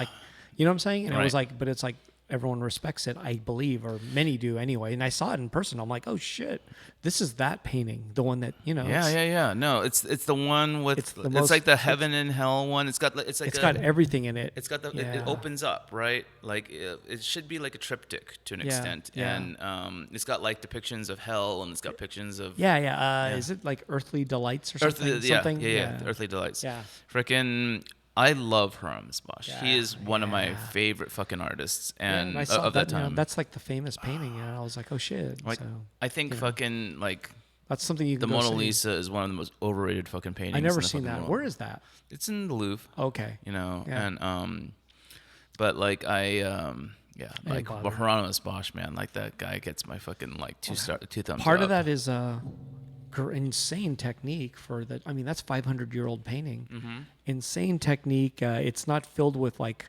necessarily. You know, like there's so many of those paintings that look like they're a bunch of like angel babies and shit. Right. This one's like a little different, man. You know, It's, actually, like, it's on another level of that. You know. I'm surprised that the Table Museum hasn't like done that. Are you familiar with the Figma Table Museum toys? Oh, yeah. Yeah, like I've been collecting those, and so I've Cool. got like, you know, the Michelangelo, whatchamacallit man. I got you. Yeah. and- Wow. I haven't seen those lately. Yeah, they did last time they did Yeah. a release like in the winter of like based on a famous Japanese kind of painting, and then of a like a samurai, and Right. Yeah. they Wow. they also did like, you know, the Scream by What's his name? yeah, I forgot his I'm name. literally blanking on his name right now. You know, suck. anyways, you know, like I think it's, I don't know, maybe French or some shit like that. But like, you know, I forgot his name. Edward Munch. Yeah, Edward Munch. Yeah. Maybe not French. No, not French. Yeah, That sounds okay, German or something. German. Yeah. You know, but like, why hasn't Hieronymus Bosch been like? There's so many great character like things that he's done, like especially in his depictions of hell. Yeah. You know, like Maybe like that- weird birds like Yeah. heads eating human beings. It's and weird, shit like right? that. Oh, I It's like, fucking- oh shit. Someone had released like little figurines, Right? based on fucking. That's that what I painting. thought. I thought, okay, well, was that Japanese though? No, it might be. It might be. I remember this from like 4 years ago. Yeah, Or, yeah. I remember that. I need to get those. I forgot about that. Yeah, I I thought got- I saw you were mentioning toys, and I was like, I thought I remembered those, but now that you say it, I'm pretty sure they Mm-hmm. Yeah, existed. they were this like static sculptures. Yeah, yeah. But the fun thing about the Figma stuff is that like they're all articulated. Oh, wow. You know, so like I got the Venus de Milo. I think that's the name of the piece. Well, it's the one with no arms, but Wow. they give you like a different kind of chest piece, so you Arms. can attach Wow. arms to Shit. it. You know, and Yeah.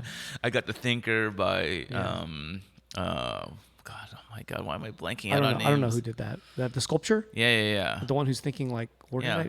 where did I leave my pants? That guy. Yeah. That's, Where the fuck did I leave that? Where did I leave my key? Are my keys in my pants? Where are my pants? Wait, can we stop for a second? And I want to. We got a few questions. online. okay, yeah. So Dylan D. Mott asks, "Hey Luke," he doesn't ask me anything. So, Oh. "Hey Luke, How do we request guests? You talk to The hand. yeah, No, I'm just kidding. Yeah. you talk to Eric and I. We're always looking for guests. We were actually hoping to have a guest. We were this supposed to have a evening, guest, and he flaked. He failed. flaked. Next week, maybe. Yeah. Same guest next You know, week. he thought that like and then like I by the time like I found out he flaked, I just didn't feel like there was enough It's time all for right. me. We're to- good. Yeah, We're good. But just why don't you? Where do they send us a message? we don't have an you could DM the Instagram. the Robot and the Instagram Bear? the Robot and the Bear podcast. Is it the Robot and the Bear podcast? No, it's just Robot and the Yeah, Bear okay, podcast. good. And Okay. DM us, and Yeah. if you're in Los Angeles, we usually record on Tuesdays and Wednesdays. Yeah. And especially if you're doing something in the creative field, doesn't have to be art. Yeah. It could be anything. Could be anything. And if you can be able to roll with the flow, the conversation and then we'd love to have you. Yeah. There But, you go. like, if you make desserts or something, even better. Bring that Food? shit. Oh yeah, Bring that Fuck shit. yeah. We got this shit's on video, yo. Yeah, you bring you that could, shit. we could see, Yeah. we could show. We would be happy to show that shit Cool. off. Okay, next question. Someone named Ube Delgado. By the way, I think Ube Delgado wrote me a letter which I received. So thank you. But we don't have any more Barry McGee zines. I'm sorry. Not right now. We'll see if we get more. Anyway, so that was what he asked in the letter. But he does ask here on the podcast, what piece out of everywhere had the best art museum? What? Okay, wait. A little bit of grammar problem here. Which place out of everywhere has the best art museum? Okay, Ooh. that question. Well, some that's a people would question. say Giant Robot.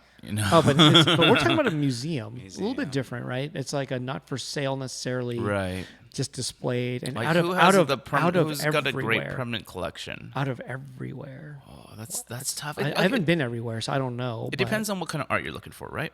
Right. Yeah. Like, are you really? If you're really into contemporary art, Does LA have the best of anything, or do we not? Like, is it we've Mocha? got some. We've got some pretty good ones. Is it MoMA, New York? Is it like Metropolitan Museum of Art? That's because that thing's a beast, right? It's a huge Right. museum. Right.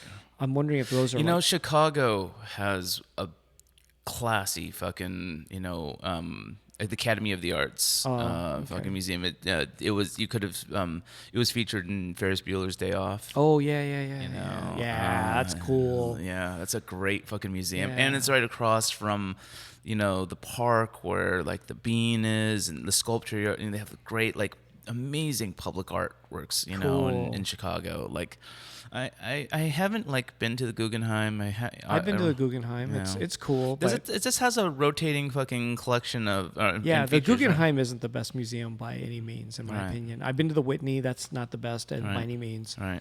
I'm just wondering if it's something like the Metropolitan Museum of Art because it's like a beast. I mean, it's like LACMA. I mean, they're both Right. beast-sized museums. They're Yeah, gigantic. Right. But I haven't been to so many other places, Yeah. so I can't. I mean, I've been to the I've been- Tate, yeah, the I've been to Tate in Tate. London. I mean, it was cool, but I don't think that's the best. No, I just the collection doesn't really get me excited. Yeah, I didn't do it for me, so I can't say Yeah. that's it. No, That's a tough call, though. I mean, it's not the Hammer. I know that. No, well, the Hammer is also a rotating fucking Yeah.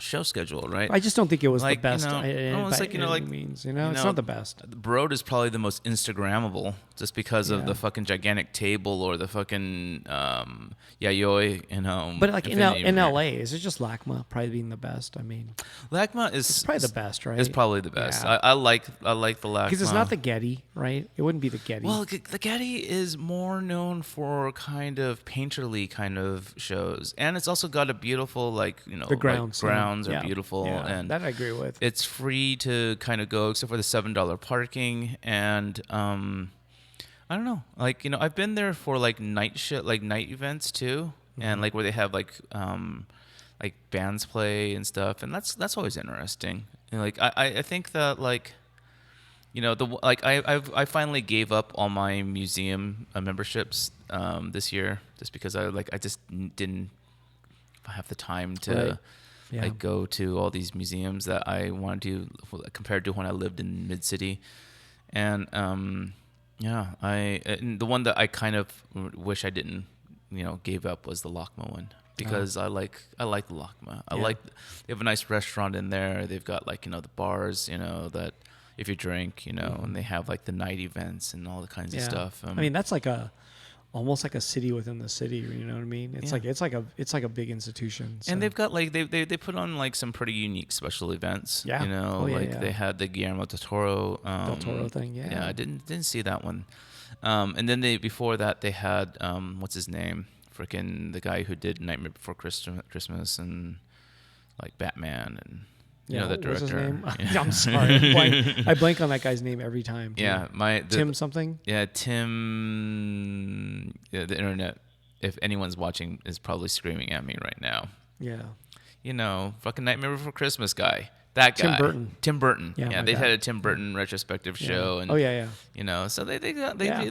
do some pretty interesting things Yeah. there. And the second part of Yube Delgado's question was, how's the food at the Ghibli Museum?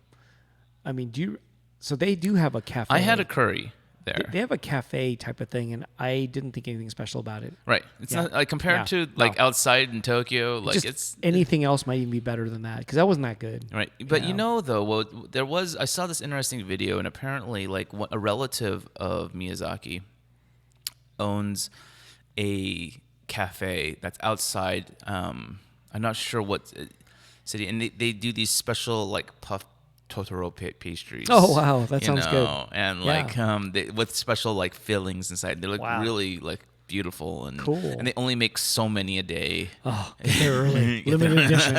That's so Japan. Yeah, Limited. and Limited. limited. Yeah. Well, I Line like up. Get there early. I like that idea. Like, there's supposed to be like a ramen place in the Bay Area that like only does like it's a ramen spot and they only make X amount of ramen a day. Right. And when it's sold out, it's sold out. Yeah. And I like that. Yeah. You You just got to get there. Yeah. I went to a coffee place in Japan that had a special coffee, and they only had like, is it 8 cups a day or 5 cups a day of this certain coffee? The certain ones, rare, costs a little more.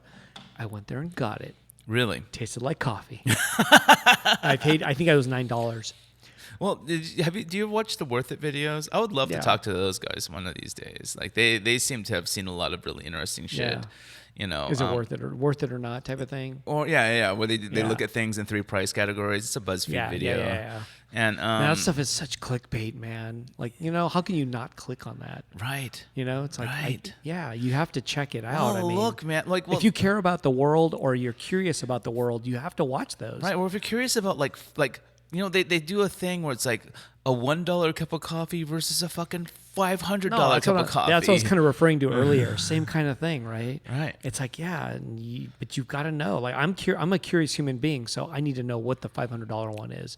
And I don't even care, like, is it worth it or not? I'm just curious, what the fuck is that? Yeah. Yeah, And it's like I need to know, the stupid like freaking almost like 90,000 yen fucking cup of coffee is like this weird cold brew yeah. that's aged in a fucking casket. Yeah, from Yeah. Kyoto.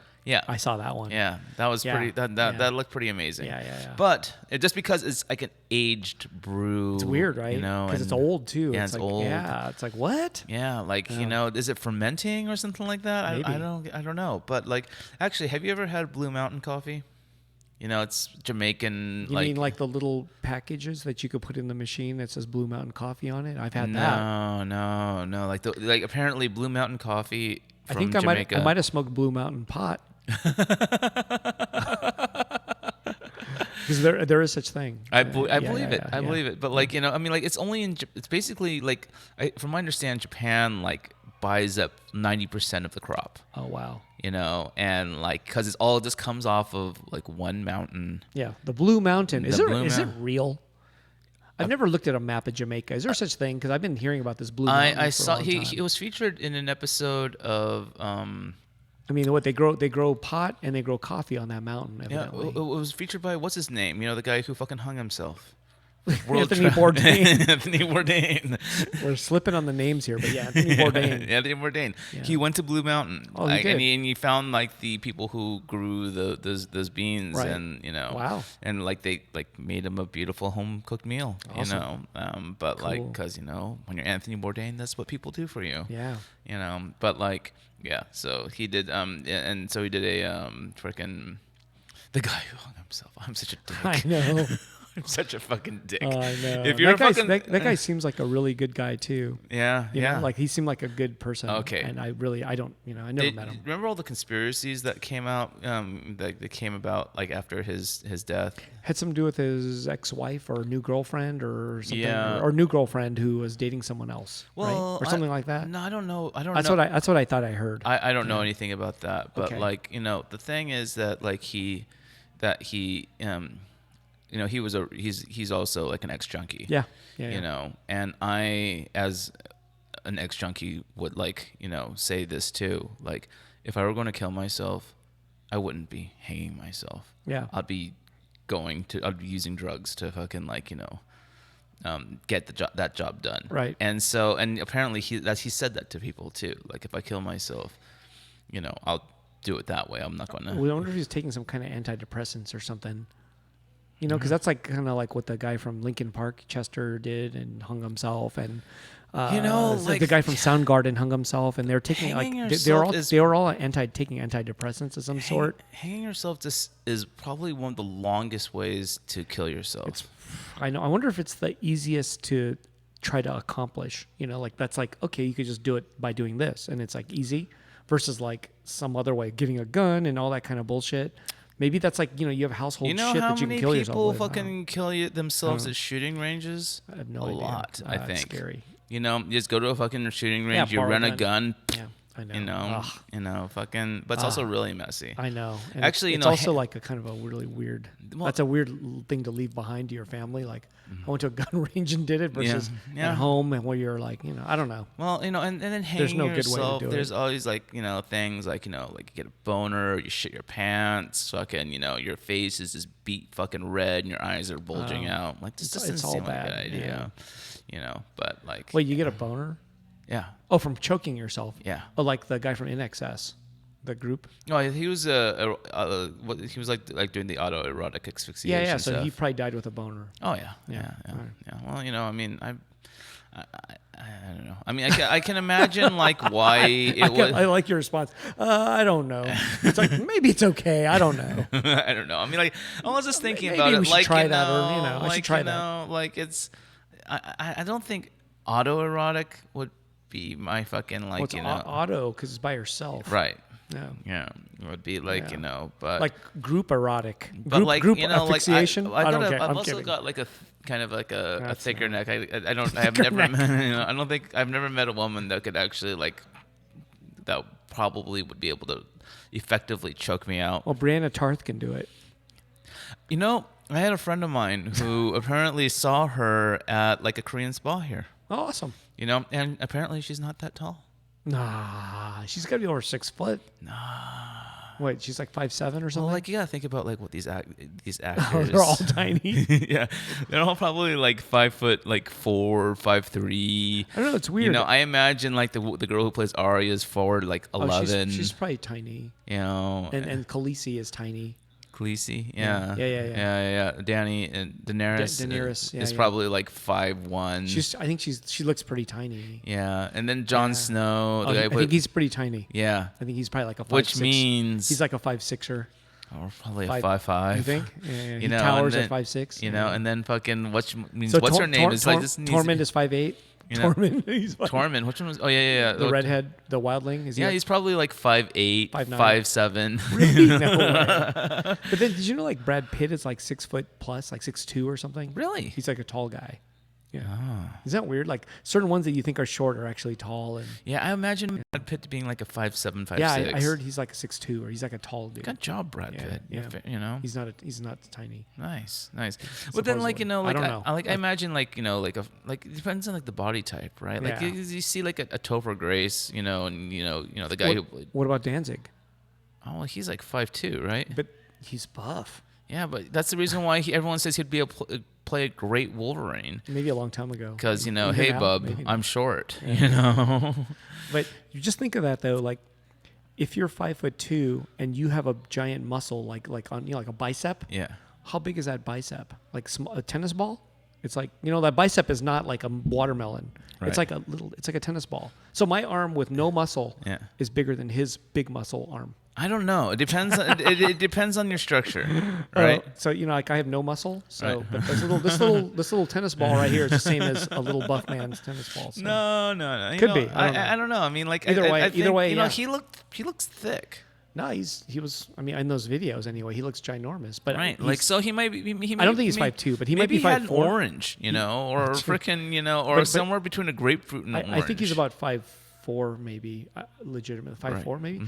It's funny because sometimes I see him walk by here because I think. Oh, really? He goes to Nijia Market. I think sometimes I've seen him walk by. No way. Sometimes, and he used to be by here more. I think he had an office nearby, and he used to be here all often. Did he ever visit the gallery? Oh yeah, I've seen him, but not lately. But I've seen him. He would come in and go like, "Hey, how's Yeah, it yeah. going?" Or Giant Robot Store. Sure. Oh, that's cool. I mean, like, been a while. how can anyone not want to fucking go into these like inviting spaces? Yeah. You No, know? they don't. People just walk right by. It's Yeah, okay. that mean, you know what that means? Art- Their art is lives difficult. suck. Art is difficult, man. Yeah, but this has nothing to do with art. This has something to do. This has everything to do with being finding certain things interesting. Yeah. And like if you can't like I don't know, like whenever I like walk by a comic book store or a bookstore or a fucking art gallery or even something that just has art on its walls or like has that like hipster kind of swag about it, I am inclined to take a peek. Awesome. This too. yeah. And so like, how boring do you have to be to not find any of that interesting? Nah, it's got to be exciting. Right. Yeah. Like I mean, like you must be like so like, even if it's like a toy, this is a weird toy store. I'll fucking like. What are you talking about? That's must go. Right. That's the most important right there. Well, I mean, like weird toy store that focuses on children, like little baby toys. I'll be intrigued by. I've been intrigued by that too because part of that is still design, and Right. and that design is like intriguing to me. Like, Yeah. I mean, I care about design, so I want to see what is being designed for little kids. Often, I notice some of the little kid shit is awesome. Yeah. Like I'm looking at going, no, this is really dope. Like, why is it marketed to kids? Like, why isn't this marketed to everybody? Right. Like, this should be sold in other stores, not just like little kids shop. Right. Because there are a lot of things that are unique to little kids stores that don't make it to boutiques and shit. you know? Right. Yeah. It's like marketed only to kids, and the distribution is only to like children's stores. Yeah. Like little children's stores. And You I'm like, see some like I really trip out on great that. like friends with you freaking influences going on That's there. what I'm saying. They just probably got ripped off a bunch. Or they've been ripping off. Oh, that too. Is that the trick? Go to kid stores, everybody. No one knows where you're pulling from. Yeah, exactly. But yeah, so it's I like, but like you must be like the most boring piece of shit, if fucking like you stand by like walk by a place like Giant Robot or But Giant Robot so when you're store. driving and you see something, do you pull over and try to go Unless I in a rush or something? am in a rush. But I'm saying is I do that a lot. Like I'm like, what was that? And like I'll like make a U-turn or I'll make the turns and go see it again just because I'm curious what it was. Right. And then if I can remember it, if I can't stop, I'll remember it so I can look it up later. Right. But often I'll try to stop and look. And sometimes it's like a chain of like, not a chain, but 3 shops in a row where I'm like, what was that? Right. And like if I'm in a part of town I don't know, like fucking Eagle Rock or something, which I don't know. If I see it, I'll go, what was that? And I'll pull over and try to check out all 3. If it's like one's a thrift store, one's something else, and a boutique, I'll check it out. Yeah, I do that. And if I'm on foot, I'm definitely checking it out. There's a couple of stores that I've been meaning to check out, but I just like haven't like found the motivation to check out. And like, there's this weird comic book store, like right, like kind of like, I don't know, maybe about like a mile away from, my apartment. And like whenever I'm like driving to the post office, I'll see it, on the way, and I'm like, oh, that's a weird place for a comic book store, But like, then I'll like look it up on Yelp, and I'm like, Sometimes it's not interesting. Yeah, you can cut it out, but I have a general curiosity, so I want to go and check out what they're doing or whatever it is, and if it's close to me, I mean, then more so I'm going to check it out. Right. Like whatchamacallit, there's that one fucking comic book store in fucking on Sunset, like by Sunset. Comic book stores are just okay. So you're talking about Secret Headquarters. Yeah, Secret Headquarters. Kind of an indie comic book store, Yeah. and I would say they're good at. That dude is good at what he does. Yeah, definitely. Yeah, he's really good. Yeah, I always go zine shopping over there. That dude's a businessman. Yeah, he He's gets some pretty really good stuff. Actually, I just found out LA Zine Fest is happening at the end of this month. And it's in Culver City. It's not. Remember, it's moved almost every year. Yeah, I did not like the previous location. Well, it was at the Pasadena Convention Center. Like I missed that where one. Decon is, right? Yeah. It was there before. Right. It was there last year. I missed that one. And the year before that was in, gosh, I don't remember. It was like Burbank or like, like Glendale or somewhere like then that. one year was in like Culver City. Atwater. It was? I missed that one too. That was it was at like an Armenian cultural center, and it was hard to park. It was really bad. Dude, one year was in downtown LA, and I like that location, but it's moved every year just about. why? And one year it was at the Mocha where the art book fair takes place. Right. It was there too, and I mean, I don't think it's done one location 2 years in a row. Really? I don't think so. Yeah, and this year it's back in Culver City. Is it? I wonder if it's going I to be don't that know where. similar location off of Washington Boulevard. I don't know because that's no longer what it is. If that's it was a parking lot, and I don't think it's a parking lot anymore. So it might be at a different location near there because I don't think that spot is the same. Dude, that one time it was kind of like in that Glendale, Burbankish area. You're talking about the one that was kind of like Atwater Village, or Yeah, kind of. and it was like in an industrial area. Yeah. and it was hard to park, and Dude. it was the Armenian Cultural Center. Right. Yeah, yes, yeah. yes, And yes, it was like yes, like yes. 2 basketball courts being used or something. Right. That was That was the worst. it was the worst one. Yeah, That was the fucking like. I remember the first time I went to the one. Yeah. It was in Culver City, and I could just walk right I love in. that one. and, That one was like, fucking- okay. The inner room where I was in was hot and sweaty. Yeah. But I'd take that over that Armenian Culture Center because that thing was an awful experience. Yeah. No, that Armenian it's just not designed to accommodate that many people. No, and I remember you couldn't get there because you couldn't park. And there was just a line going down the fucking out. You probably didn't see it because you were like too busy inside. I remember that was the one where I actually had a half a table. Yeah. And I did really bad. Like I've never done bad at a zine fest except for that. That one was like I think I sold less than $100 total. Oh my gosh. And it cost more than $100 type of thing. Yeah. Or something like that. It was the worst I've ever done. Wow. Yeah, and it was just a bad experience. And I think everyone was just kind of bummed out. Yeah. I mean, there was a lot of rad shit, but everyone was not happy. So There was these girls. I think they're like maybe like Bay Area or Seattle or something like that, and they were just like there's a bunch of white girls doing hentai style fucking like Hentai. zines. go hentai. Yeah, it was like all That's kind weird. of like weird like What was it? Well, that's interesting. like weird like they hadn't like a childish like naive anime style to it, but like it was all just Super like nasty. it wasn't super nasty, Oh, okay. but like it was dick sucking and stuff like that. Oh, okay, well, and masturbating kind of like. And were they like poorly produced comics, or were they just photocopied, or were they It's photocopied. were they in color? I think they had like some of them had color covers and stuff, and Yeah. like I bought a bunch of that stuff because I thought it was really you bought that. Cool. because I thought it was Yeah. amusing. So are you going to go to that zine fest? Of course I am. So I try and go every year. I'll probably try to go. I'm scheduled to work that day, but I want to go. Wait, are you not going to have a booth this year? No. They mostly every year they get new people. Oh. So I didn't apply, but so I'm not going to do it. But I mean, I do know that it seems like 60% every year is new people, which is awesome. They want to give new people a chance, and there's that many new people to give a chance to. Right. It's crazy. So I would like to do it, but no, I don't. But I'd like to go. No, we'll do something. We'll schedule to try and get and try. We'll meet up. That'll be great. Did I knock that off? I don't know. It's okay. I plugged it back in. Okay. So there, but there's but that Zine Fest I'd like to go. Zine Fest is and great. if you can't make it to that, I mean, the Long Beach Zine Fest, whenever that comes up later in the year, is actually really good too. Oh, really? It's smaller, but for me, it's funny because I guess you get lost in the big ones if you're exhibiting. Right.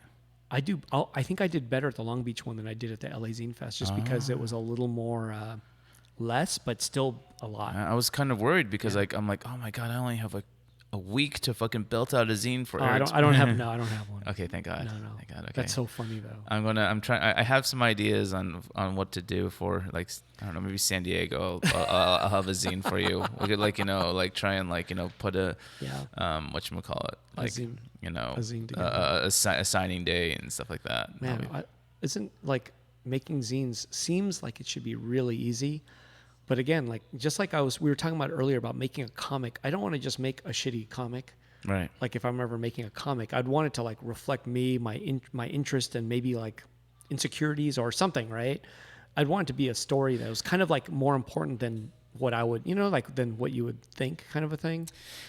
So it takes like writing. I don't want to just make like I said, like a dumb, I think like a story about a rabbit, and this rabbit like likes to hunt, mice, and I don't want to like do a story like that. Well, one of my favorite genres. I'd rather make it real, of like manga or even anime or like comic books in general, like which is like a theme that is pretty like dominant in whatchamacallit, like indie comics, is the slice of life. Yeah, kind of. Well, in Japanese, it's like Gekiga, they call it. And Gekiga. It's just a genre of comics, and then Drawn and Quarterly and Fantagraphics both started putting out like classic, those just stories of a salaryman or something. Yeah.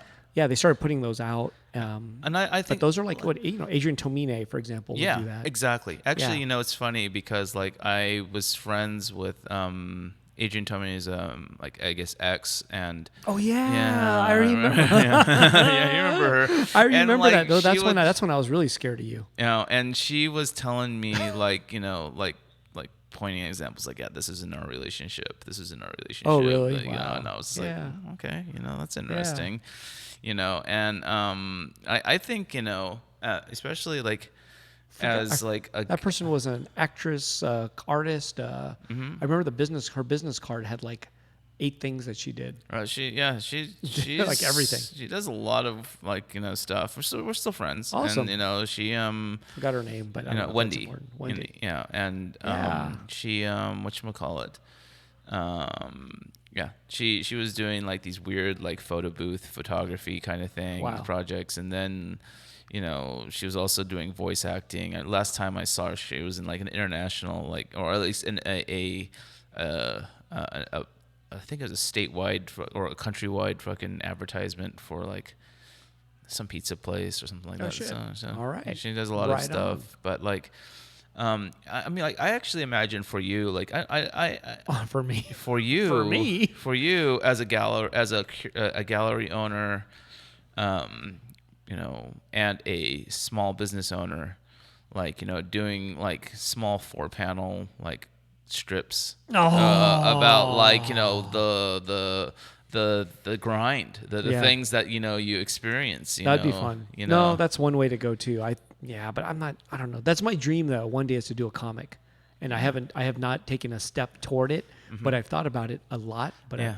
I've never taken a step toward it. I tried doing a 4-panel for a while. It was the Like Ghost Bear World. repeated. Yeah. Oh. It was called Ghost Bear World. Oh, Ghost Bear World. What? Yeah. And, Daniel Clowes. kind of. Yeah, kind of. But Daniel Clowes is rad. Daniel Clowes. Well, I mean, like He's a master, It was though. called. It was just going to be called Ghost Bear, but because I couldn't get Ghost Bear on Instagram, it became Ghost Bear World. Ghost Bear World. All right. And Right on. and though I mean, like, actually, my introduction to Ghost World was whatchamacallit, the movie first. Yeah. I can't remember what I saw first. I don't remember if I read it first or what. No, I think I read it first. Then I watched the movie. Yeah, I watched the movie first. Scarlett Johansson. And Forgot her name. yeah, Steve Buscemi. Steve Buscemi. I remember it was funny because I was in in Los Angeles with my girlfriend at the time. We were like visiting from San Luis Obispo. Oh wow. And we went to the Lemley in Sunset, and we ended up like seeing 2 movies. I think we crashed one. It was Hedwig and the Angry Inch, which is an amazing movie if you haven't seen it. I've never seen that. Oh my God, you haven't seen Hedwig and the Angry Inch? No. It's based on a play. Okay. A musical, and the music is great, and the story is insane, and I love that movie. Hedwig and the Angry Inch. Hedwig, Hedwig, Okay. and Angry Inch. Angry Inch. Yeah, and it's about like a transvestite who from East Germany. But remember Wow. back when there was Yeah. who When there was an East Germany and West Germany. Germany, Does yeah. anyone even remember that? I do. Youngsters don't. I do. Fucking yeah, of course. Yeah. The youngsters don't remember shit anymore. And fucking to escape fucking East Germany, he has a botched sex change operation which is why he's an angry inch. Oh my God, that's You the know, movie is. and Wow. then like gets into West Germany. The GI leaves him, and fucking he starts up a rock band. You know, and you know, it's insane. It's Wow. it's like I was like apprehensive of watching it. Like I was more interested in the Ghost World, you know, movie because it featured like Scarlett Johansson, whom I thought was really cute at the time at that like her indie early or her Early early career, indie man. Yeah. career. Yeah. And Edie, I can't remember her last name, who played the titular role of Enid. Enid. Yes. wow. You know, and I thought like Wait, her name is Edie something? Edie something, I think maybe. I forgot. I don't remember. I don't know about that. That's why I don't know. I can't. I'm just bad with names Yeah. today. All the coffee in the world isn't going to save my brain. From Edie. I don't think it's Edie. Is it? I don't thought know. why did my mind go there? Edie, because it almost sounds like Enid. I don't Maybe know. that's probably it. Yeah. Yeah. Yes. That is probably it. I'm not good with names or faces. I like that Enid. Edie. Forgot her name though. What does IMDb say? IMDb. I mean, is anyone gonna help us like on the YouTubers, man? Why is anyone helping us? Shit. Fucking people are fucking. It is Thora Birch. Thora Birch. That's it. Wow, yeah. look what Thora Birch looks like today, though. See that little face? Like that picture? Wow. Doesn't look like Thora Birch. Doesn't look like Thora Birch anymore. Wow. Wow. What? Crazy. Yeah. Whoa. Okay. Huh. All right. Well, that's just a bad photo. I think the rest are okay. Yeah, the rest are better. Yeah. Is she anyway. even still acting anymore? I have no idea. I thought she was great in freaking Ghost World. She was good, definitely. Like she played a great Enid. And I liked those kind of Enid girls. She's still in movies. It looks like not too many though. Yeah. Yeah. Like I'm a longtime fan of the bob haircut. On brunettes and blondes. And basically all women who Well, that's sort of can like wear it. Emily at the same time, right? yeah, It's kind of a it, bob it all kind of goes back to the quirky girl thing. Yeah, I yeah. am a because fan. that bob haircut is kind of a quirky girl thing, isn't Oh, it? The yeah. bob haircut. I am a fan of. It's a little bit specific of a type of person that would get a bob haircut. Yeah, agreed, Yeah. agreed, and I'm a fan of that. Yeah. That, What that- about like? Did you watch Gidget, the surfer? Yeah, show? a little She bit. kind of a little bit of a bob haircut yeah, going on, yeah, right? Yeah, kind of. Yeah. It was a little longer, yeah, but it was kind of that era. Well, I even like had a freaking I was like into freaking. Did you ever watch the Patty Duke show? No, Oh, it was. Who's that? Oh my gosh! Well, Patty that- Duke, actress. I you heard know. of. I've heard. I don't even know who she is. She played. What was that one woman who was both deaf and blind? Helen Keller. She played Helen Keller from the Helen Keller story. Wow. But she had a show back when she was a teenager called Patty Duke Show, where she played identical cousins. And on one of the cousins is from England, and she's the prim and proper one, and the other one is an American who likes to rock and roll. Right. So So wait, what year is this? This is 1960s. yeah, 60s. Oh wow! How did you watch this? On fucking Nick at Night. Oh my God. Okay. Yeah, and so I kind of had a crush on young, Patty Duke, at the time Right too, on. Is because she still alive? Patty Duke? I don't know. I have no idea. I don't know. Yeah. Okay. She probably is. She's probably only 90? 60 or 70s. I don't know. I haven't heard about her dying, but then again, people just can die. Yeah, I know. It's kind of weird how. Well, Patty Duke appears to be still alive. Go Patty Duke. There you go. Yeah, looking good. Yeah, Patty Duke. Yeah. Yep. Freaking. Oh, she died.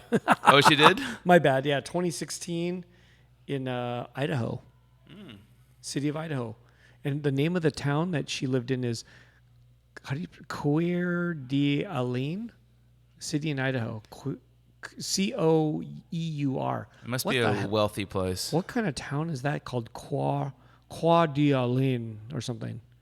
Lake Kwa. Must be Kwa. an Oh, my God. Indian or Native American. I don't know, or French. I don't know, man.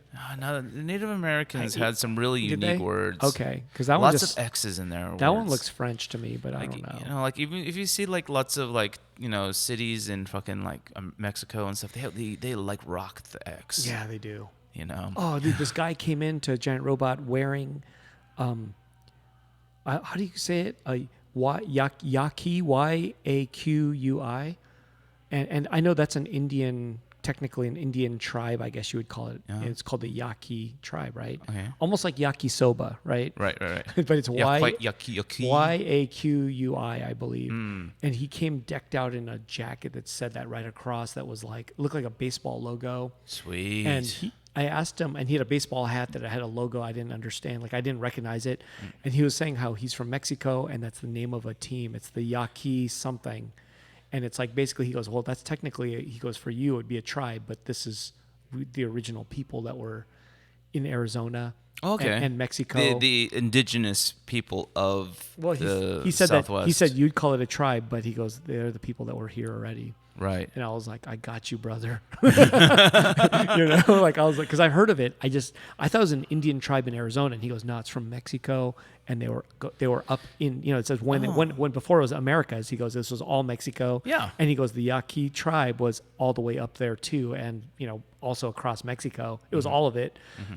So he was like, yeah, so it as an Indian tribe, but he goes, it's actually from Mexico all the way up. And I was like, I got you, brother. Yeah. Fight, brother. I got you. and he, because he was wearing a baseball outfit. He goes, it's the name of a baseball team. Nice. And he was all decked out in it. And he was, I guess, from Mexico. I don't know. He looked cool. I was like, what? I've never seen any of this stuff. That's cool. Yeah. That is really cool. So yeah, but I was like, yeah, dude, fight the power. I know what you're doing. No, well, I mean, He was it's cool. true. Freaking California is freaking Mexico, man. So is Arizona, New Mexico. Is actual Mexico. It's just conquered land by fucking, manifest destiny and all this other crap. Oh my God. Yeah. So, okay. We are at another question. And Oh. this is a nice crossroads of a question because Okay. it's gonna lead us into a conversation. Uh-oh. So a guy named Jerry Bob. Hey, Jerry. Jerry Bob, what do you guys think it takes for a painter to become an artist? I've been making lowbrow concept art for a while, and I've been painting for 5 years. Thanks. So, Yeah. this person, obviously, he's been painting 5 years, not that long. Mm-hmm. And he's making a concept of lowbrow. His concept is lowbrow art. I right. don't know what that exactly means. Sure. What kind of art that exactly is for this person, but Right. I assume that means figures of some sort. It's probably figurative work or character-driven work. Yeah. And Yeah. you But not branded art. Ouch. Because that was your no longer anyway. no, So it's over. No, But it's so- already been taken. So it's character-driven, lowbrow art is what he's doing. So he's probably Jerry Bob. You're probably painting bears with blood on its hands. Oh no! I got this wrong. I got this all wrong. I look. But he wants to know. The question is though, what does it take for him to become An an artist. artist, not just a painter? Which is cool though. I'm glad. First thing is, I'm glad that you kind of say that like you're a painter, but you're asking what it takes to be an artist. The big question, right? Because anyone could be a painter. Not everyone could be an artist, right? Right. Like I could paint the walls white. I could paint something on the walls, but I'm not a painter. I'm just. I could be a painter by just doing it like a trade. Yeah.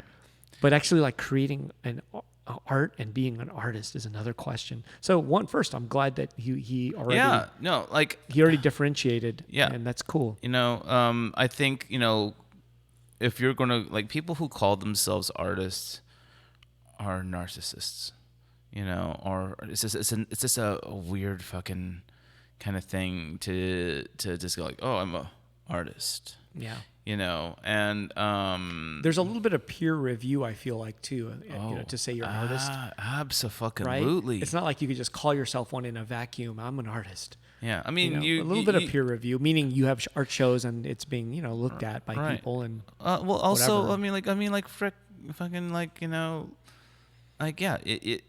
having,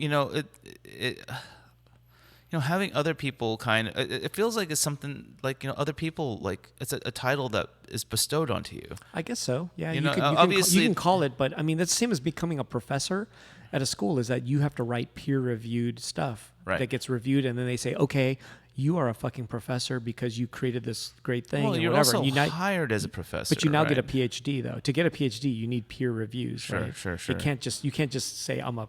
Yeah, you and know, well, I don't think there's like no school. A, you have to create something that gets reviewed, and then once it's reviewed by a few people, you get awarded a PhD. It's something like that. It's Yeah. not like, hey, you got a grade A. There's no grades. It's getting reviewed. Well, there's the peer review Yeah. part, and then Yeah. like I guess there's also like what when you were creating this work, like what was your intent? Yeah, the You know, intention. what Yeah. were like, you? like, what are you thinking? What are you doing? And Yeah, like was this created, like, for a magazine, or was this created as a form of as an idea that has been sitting in your head that kind of illustrates an aspect of yourself? mhm. Like I think that like the artists express the world around them, Sure. in one form or another, Through your lens, I guess. through right? their own Yeah. lenses, Mhm. and whether it is, like, and there's so many different ways of being able to do it. Like, say through photography, you can like direct the entire freaking all the elements in a frame, Mhm. and take the picture, or you can, just take pictures like, in around nature, and, look and despite through the act of being there and through techniques using this machine, you can be able to capture moments that, and then choose moments to use as reflections of yourself, Mhm. because like say Ansel Adams, right? Like, he was a nature photographer, there's so many things that you could say about it, like what he does that can be seen as his own personal expression, Yeah. you know? I think he had arguments that said the opposite, though. He was shooting shit and just being really good technically about it. But Sure, there was sure. the opposite argument. But yeah, But man, over the test of time, though, I still think he did it for an entire career, shooting like this style that kind of is his own in a way, because Right. it's done so nicely. right. Yeah, like, But it's got so nicely that everyone still compares work today to it. yeah, Because it was like the standard. Like you can almost not beat it. right. It was right. done He so was cleanly. technically amazing. Like, so good, and like, but part of it's man. I think He that was good. He you was know, good. Don't then like, who's that one like painter who owns all those galleries where he did like nature paintings? Thomas Kincaid, Thomas Kincaid. who's was one of the top 10 living wealthiest artists because of that, right? Right. Yeah. Like, like, am I like, For what it's worth. for but what is, I mean, like, just because I don't like the work doesn't mean it's not, he's not an artist, Mhm. but, like, but then it's usually like when you come around to like this level of like working under an art director, working under like a company, working under like, some kind of, ideas that were created for you to try to right. execute for them. Yeah, I guess, right? you're a painter. Yeah. You're an illustrator. You're Sure. a photographer or something like that. Sure. So I think that, But like, still, like, just because I don't know, that's a tough one, right? If you're a painter, let's say you're expressing yourself as in making art, but what if it still sucks and nobody likes it, except maybe you like it? I don't know. I guess, are you still an artist? I mean, sure, right? yeah, But but like everyone might hate you're not an artist under. I don't think you would be quote unquote acknowledged as an artist by everybody else, but because maybe you're ahead of your time. I mean, like, you just look at like Henry Darger. Yeah. Right, is Henry Darger. And Henry Darger, in case you're not familiar, is an artist, is a mid-20th century kind of artist. A shut-in, right? Yeah, he was a Basically. shut-in, and he created a 10,000-page book, which called From the Realms of the Unknown or something like that. There's been documentaries made about him. There's only like 1 or 2 existing photographs of this guy, and his work was discovered by his landlords when he was on his deathbed, and beyond the realms of the unknown, something like that. And basically, like, he was doing these. What he was doing was he was telling the story of like these quote unquote Vivian sisters, and their holy war against some like not satanic, but non-Christian group. He was like a devout Christian. Yeah. He was, the way he was doing it was he was like, getting materials and tracing them and putting them. It was like this weird kind of hand-drawn collage kind of thing. And he's a highly celebrated artist in the kind of outsider art. The outsider art movement. But I think it kind of crossed over at this point, right? Maybe. I think he's looked at as a contemporary artist. Well, maybe because of his name recognition, he's become one. Yeah. But like technically, he is an outsider artist. Now, like during his lifetime, people just saw him as a janitor in a hospital. I don't even know if he knew he was an artist. Right. He just was doing shit, I think. Yeah. He was just keeping himself entertained. In this, by creating this book. And what was interesting about the book was that it had like lyrics to songs, and it might have had sheet music to a certain degree, or very simple sheet music. It was insane. And so just because you aren't acknowledged as an artist as you're living doesn't mean you're not an artist. Yeah.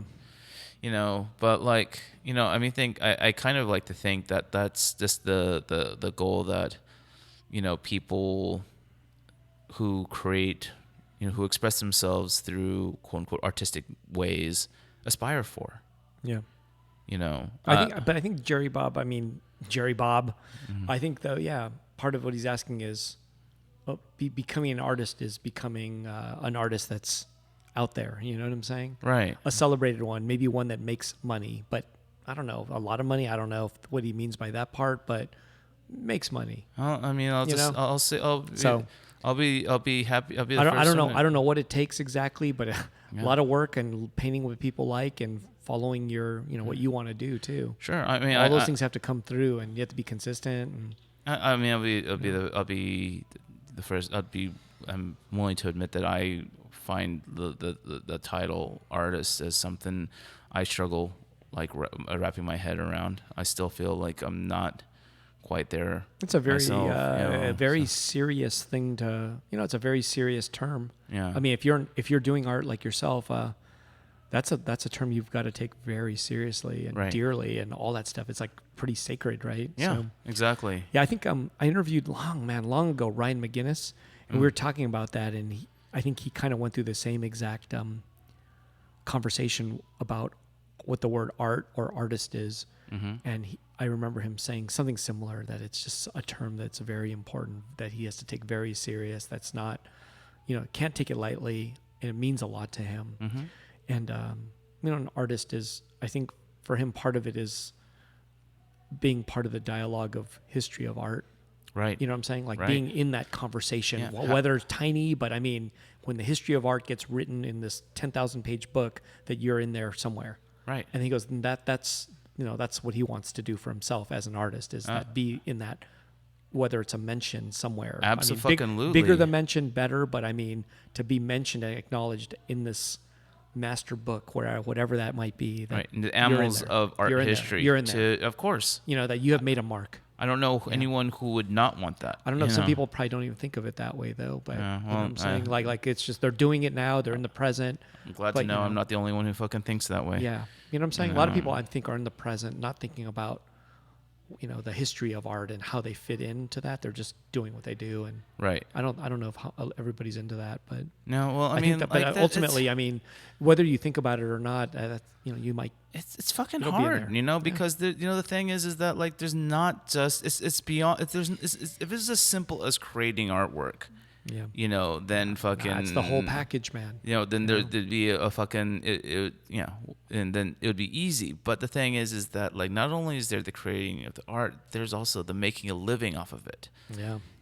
And being like, consistent, right? Like Yeah. not stopping for 10 years and Yeah. getting a job at doing this and that, and then all of a sudden not making any art, because that already to me is a career killer in a way. Well, like if you sometimes, make art for 10 years and then you're like, well, I'm gonna go become a carpenter for 20 years and then maybe I'll get back to it, maybe not.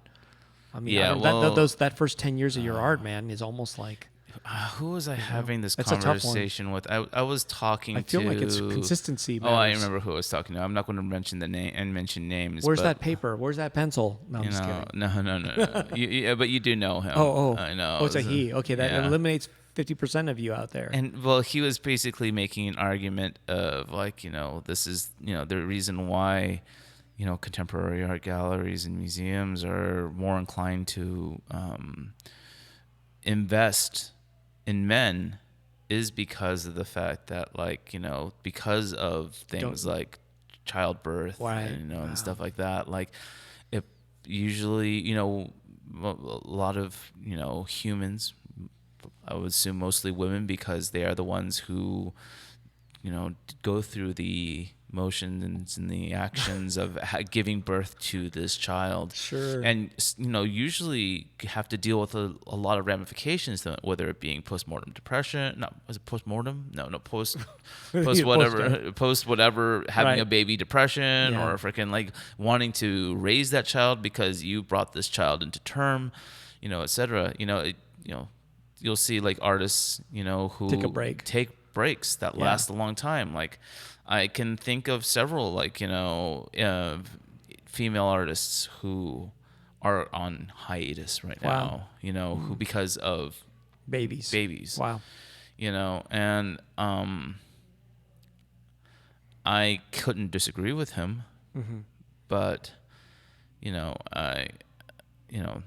fortunately, but I also think that like galleries who are going to judge artists simply on their sex are fucking galleries that shouldn't exist, because galleries should be judging artists on an individual basis. Right. I agree. So yeah, I never really thought of that, but I maybe in a like one of those, how do you call it, like when you average everything out, maybe that's like a better gamble, if you're gonna, what I'm saying? Like, I mean, I get it. If you want to play the percentages, okay, maybe there's a 10% swing to the male or 20% swing, like by the history of all the mathematics, you know what I'm saying? Right. You do all the math on it, maybe there's a 15-20% thing that is a better bet. Right. But yeah, I guess I wouldn't. I never thought of it that way. Yeah, I mean, and my friend who freaking said this, like, it's your friend now. God, we're just eliminating a lot of people. Oh yeah, and it sounds like a gallerist. So now it's even no. How many gallerists are there that are dudes? There's a lot, but I mean, no, it's not a gallerist. Oh, it's not. Yeah. Oh, I thought it was a gallerist because no, it's just a guy, a friend of mine who is, is very. Is he taller than 6'8"? Yeah, he might be.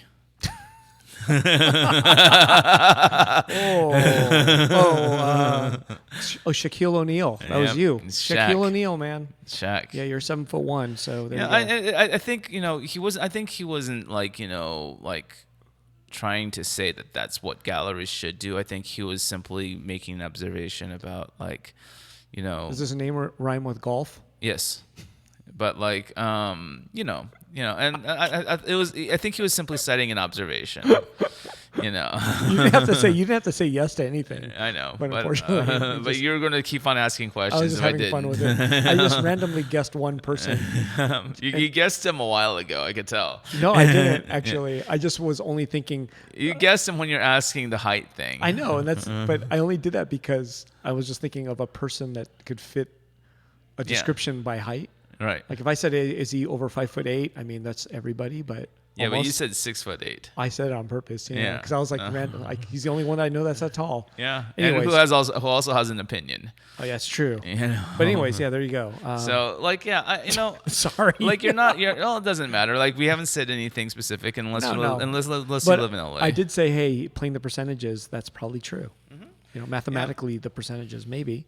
And So there, yeah. So I mean, Not wrong. I don't yeah. think it's wrong. But but there's also plenty of artists out there who have had children, women artists who have had children and still have very active art careers. Sure, absolutely, 100%. And there's some, But I bet you, even in a more modern sense, it's even more maybe than before in history, like from the 50s maybe. Right.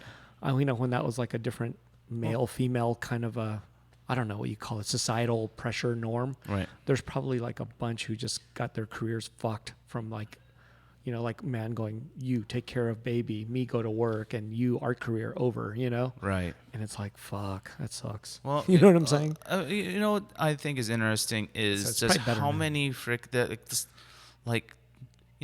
I think there is a lot of women art stars in LA. More than men, maybe, in a way, right? Like, right. yeah, Like, at least they're more memorable because they're stars. I don't know. right. Sure. And that it's yeah, The talent is rampant, yeah, and it's not just dudes. It's not a boys club. and the style is I don't want to say consistent, but there's a style that a dude aren't painting. Like, our dudes painting, like, I'm talking about like the Audrey Kawasaki's and all that stuff. Are guys painting like that? It's like, it feels like it's a very... There's some Are there? like I Dan feel Kitano does a lot of female stuff, and it's really well done. Yeah, I just feel like it's... Oh, you're right. Well, he's one, but his stuff's got a little bit of goth to it. Yeah, he has Dan Kitano, very talented artist. Is that his last name though? Kitano, Quitano. Isn't it? No, it ends with an A though.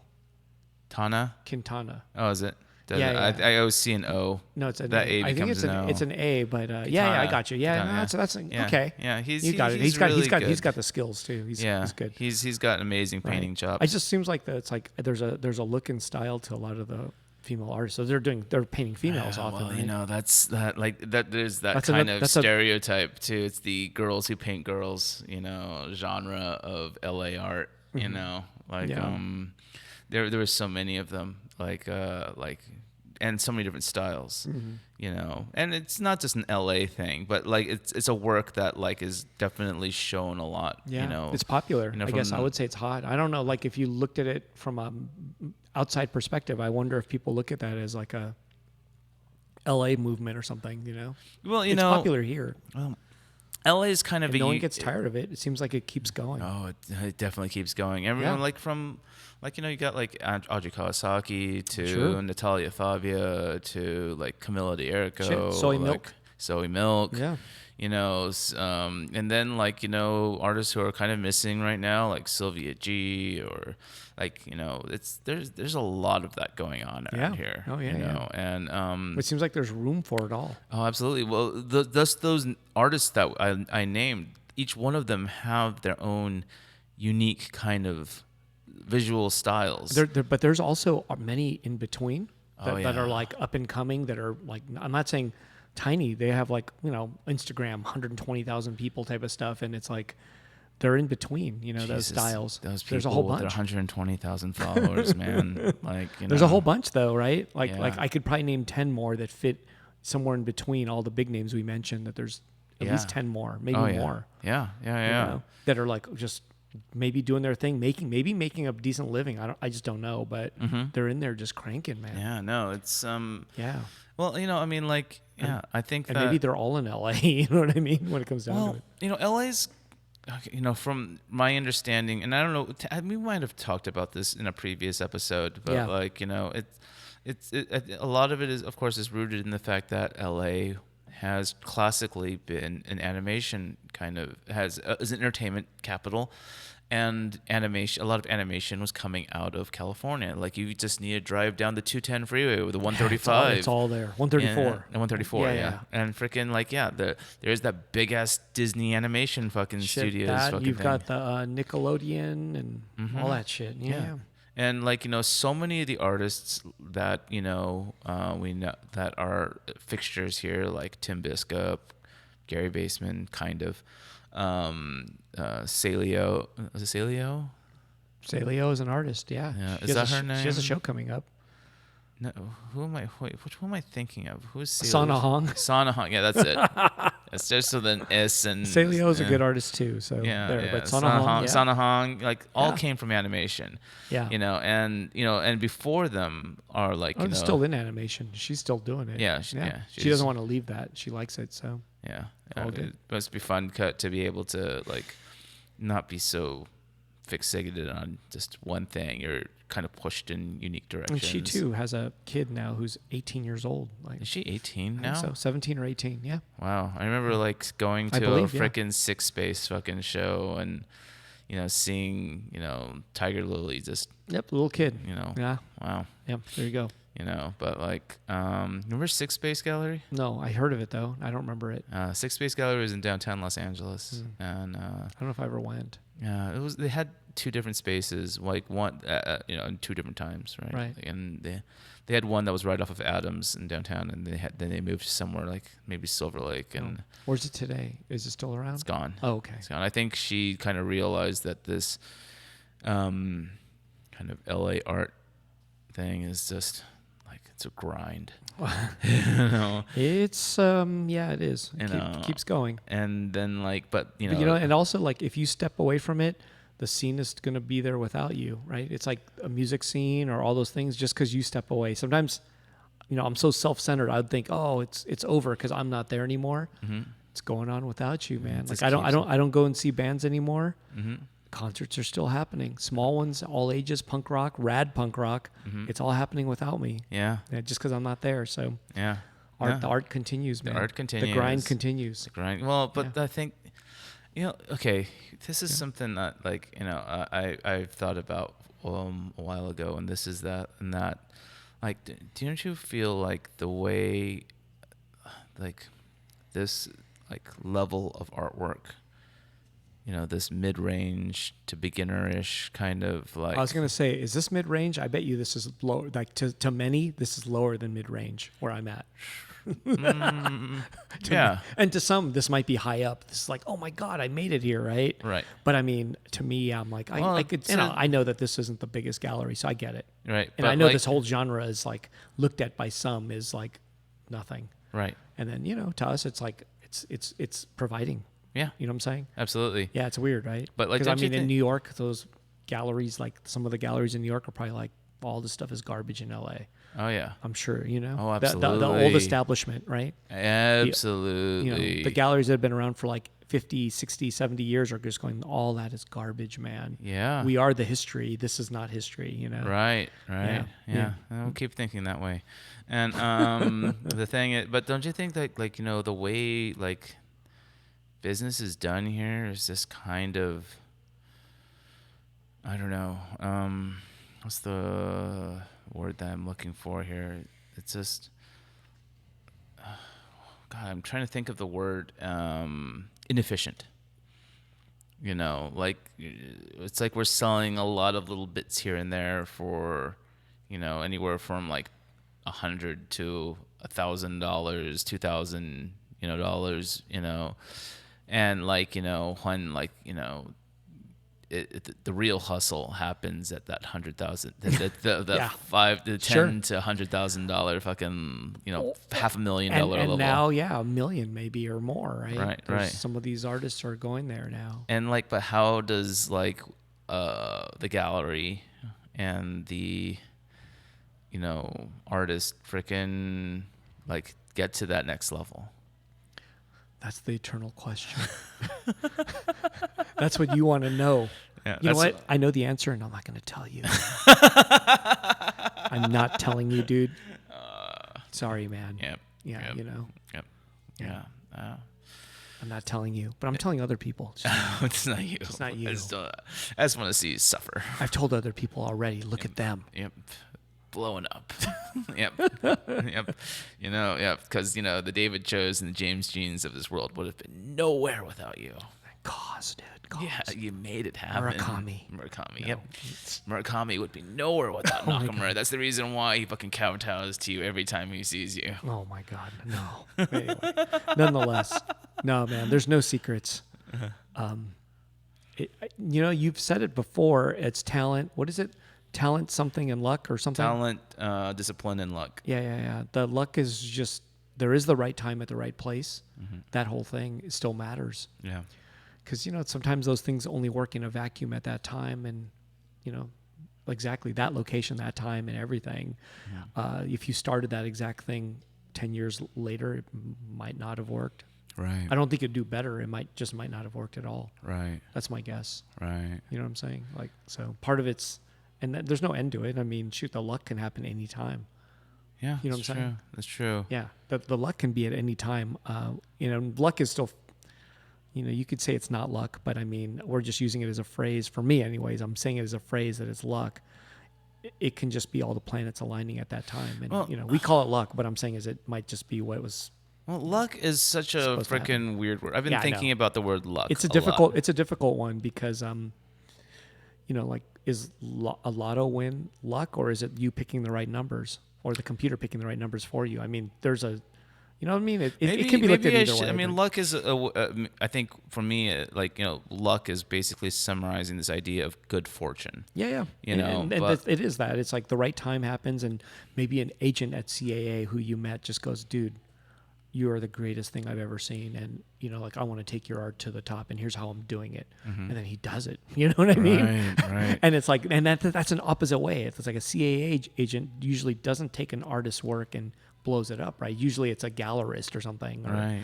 But not, there might be a back way into like the art world that you don't even know. No, well, here's the thing. I've had meetings in CA. That's why I brought it up. I know you've had meetings there. So. And they're probably the most powerful, among the most powerful agents on earth, right? Yeah. Because they have it, and I wasn't meeting in their arts department. I was not. I was meeting in their digital department. Yeah. And I've seen some of the projects that they're working on, and I've been and I've seen looking at where they are now, and I'm like, well, that doesn't feel very impressive. Sure. To me, so it's just them putting two people in a room and seeing if there's synergy. Right. That's what often it is. Yeah. I should reach out to him. No, but they're like, Luke, I want you to meet Wes Anderson. Wes Anderson's a good client, and he's looking for an artist.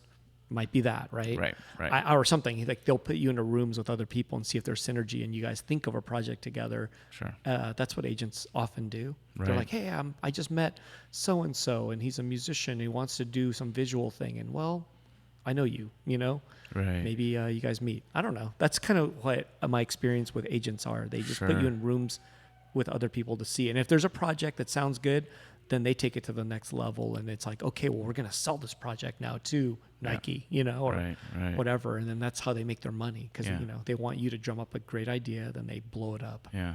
I'm not sure if that, it's a way for an artist, but that's part of the quote luck, is just finding the right thing, right time, right person goes, hey, I just heard these guys looking for an artist, and you are that guy. Right. For this, major vision. I don't know.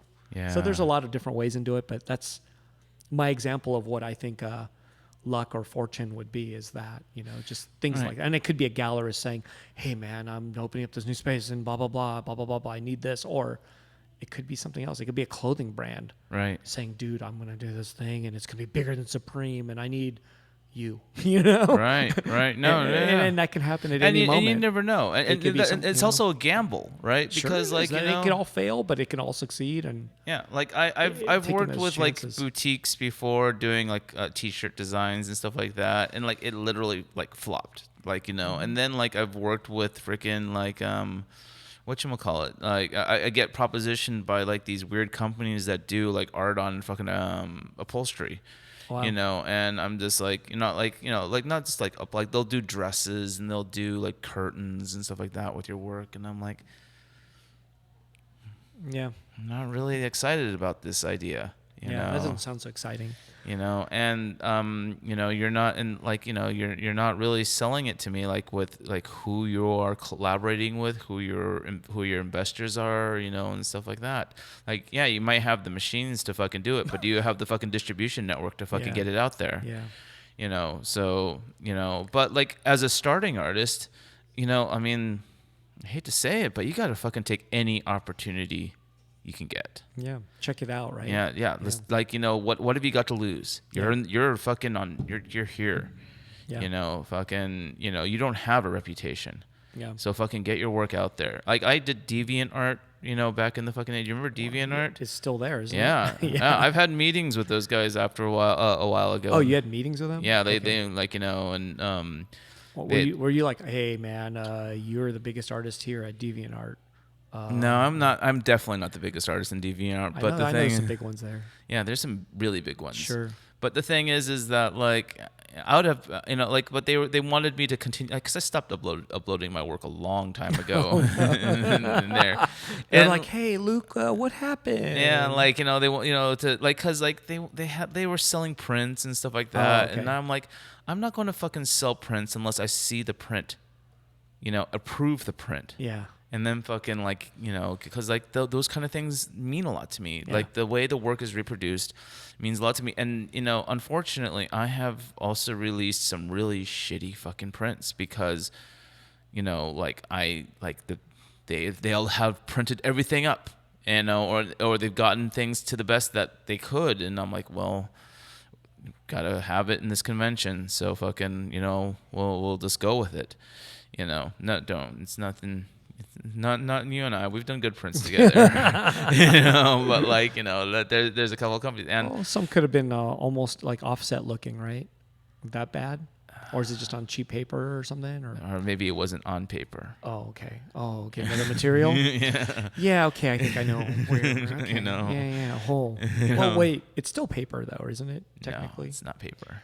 Oh. I mean, if paper is made out of like wood particles. Yeah. Then, it is, isn't it? Then I guess in the most abstract Yeah, it way is. possible, It is. it's Okay. paper. But like Gotcha. Yeah. it's definitely not paper in the classical Oh. sense of word paper. Okay. But Yeah. Okay. Prints on particles. Gotcha. yeah. Well, and I wish it was particles. But the thing is that like but the Well- thing is that like and it's just yeah. I mean, yeah. So, and yeah, I just didn't see how DeviantArt could potentially really help Yeah, me in anymore. But if you're like a small artist, man, Yes. push forward. Take Dude, those opportunities. Check them Use out. all the Check 'em different out. social media outlets that you have at your disposal, especially the ones that are free. Yeah. But you You gotta know. be good too. I don't know, whatever that means. You gotta be good. Well, You know, part there's- of it is like just finding your voice. Yeah. Like It comes through though, over time. Like if you really find your voice and you stick to it and you're really into it, all that comes through. I mean, Yeah. whether you're creating something people are gonna like or not, I don't know. But more likely, people see authenticity through stuff sure. over a period of time, especially. Mm-hmm. You know? Yeah. Yeah. Well, I Like I've seen stuff that I've seen drawings that. I mean, I think I've joked that it looks like a monkey drew it. I think I wrote that once.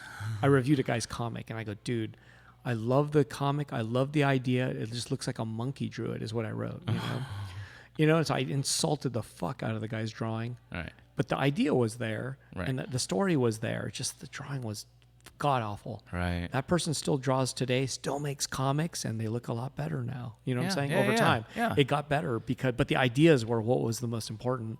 Well, And I complimented by saying that the ideas are amazing. But I went straight to hell with the description. That was kind of mean. if you looked at my work in the first I started painting full time in LA in 2003, and then it was and those first, and you can see a lot of these paintings on my website, and if you look at like the first 2 years, maybe even 3 of those paintings, all that shading was done with fucking graphite. Right. Wow. Draw it in, and then I'll fucking smudge it in. Oh, wow. Just because I didn't have the ability I didn't have the know-how to fucking paint, Shade. depth and Wow. shading and shade into, and it works, and it wasn't until after being kind of sick of this technique and trying to figure it out, how painters paint, did I finally I rented fucking DVDs back in the day on Netflix of how to paint, Wow. and Wow. I'd sit there and and watch them because I didn't have the fucking You learned, right? Yeah. It helped to learn. Yeah. It was a step, right? Yeah. right. Well, Yeah. I mean, and some of it didn't really Sure. help, but Sure. just watching painting techniques helped open my eyes on how artists use Yeah. paint. You know, so it's Go Bob Ross, man. dude. Go Bob Ross Ross. is bomb. You know, that guy fucking like I actually often wonder like if this was done in high def, you know, or 4K, How would it look? how would it look? Probably okay.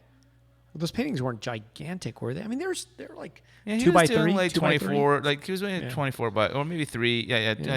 24 by 36 Maybe. or 24 Yeah. by 30s. I mean, you know. fast and man. Yeah, he rocked a fan brush, man. I That guy know. fucking rocked a fan. Like I remember the first time, like I freaking and got that a palette knife, he the pa- painting palette knife. That that guy rocks a palette knife. I know.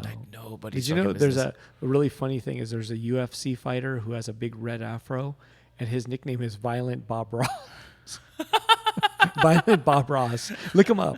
He looks like Bob Ross just a little bit, but they call him Violent Bob Ross. Does he have the fucking beard? Please tell me. I think he does. Yeah, he's got a big, like, kind of reddish fro. Oh, and his wow. nickname is Violent Bob Ross. Please tell me he's white. I don't know what he is. He might be South American. Dude. I don't know. Let me. What is he? Oh, Is he's he white. white? He looks white. I think he might be like, is he from Brazil or something? Like, Here but he he's is. the Violent Bob Ross. Yeah. I don't know. Is it showing up on the screen? Yeah, it is. But his nickname is Violent Bob Ross, man. Violent Bob Ross.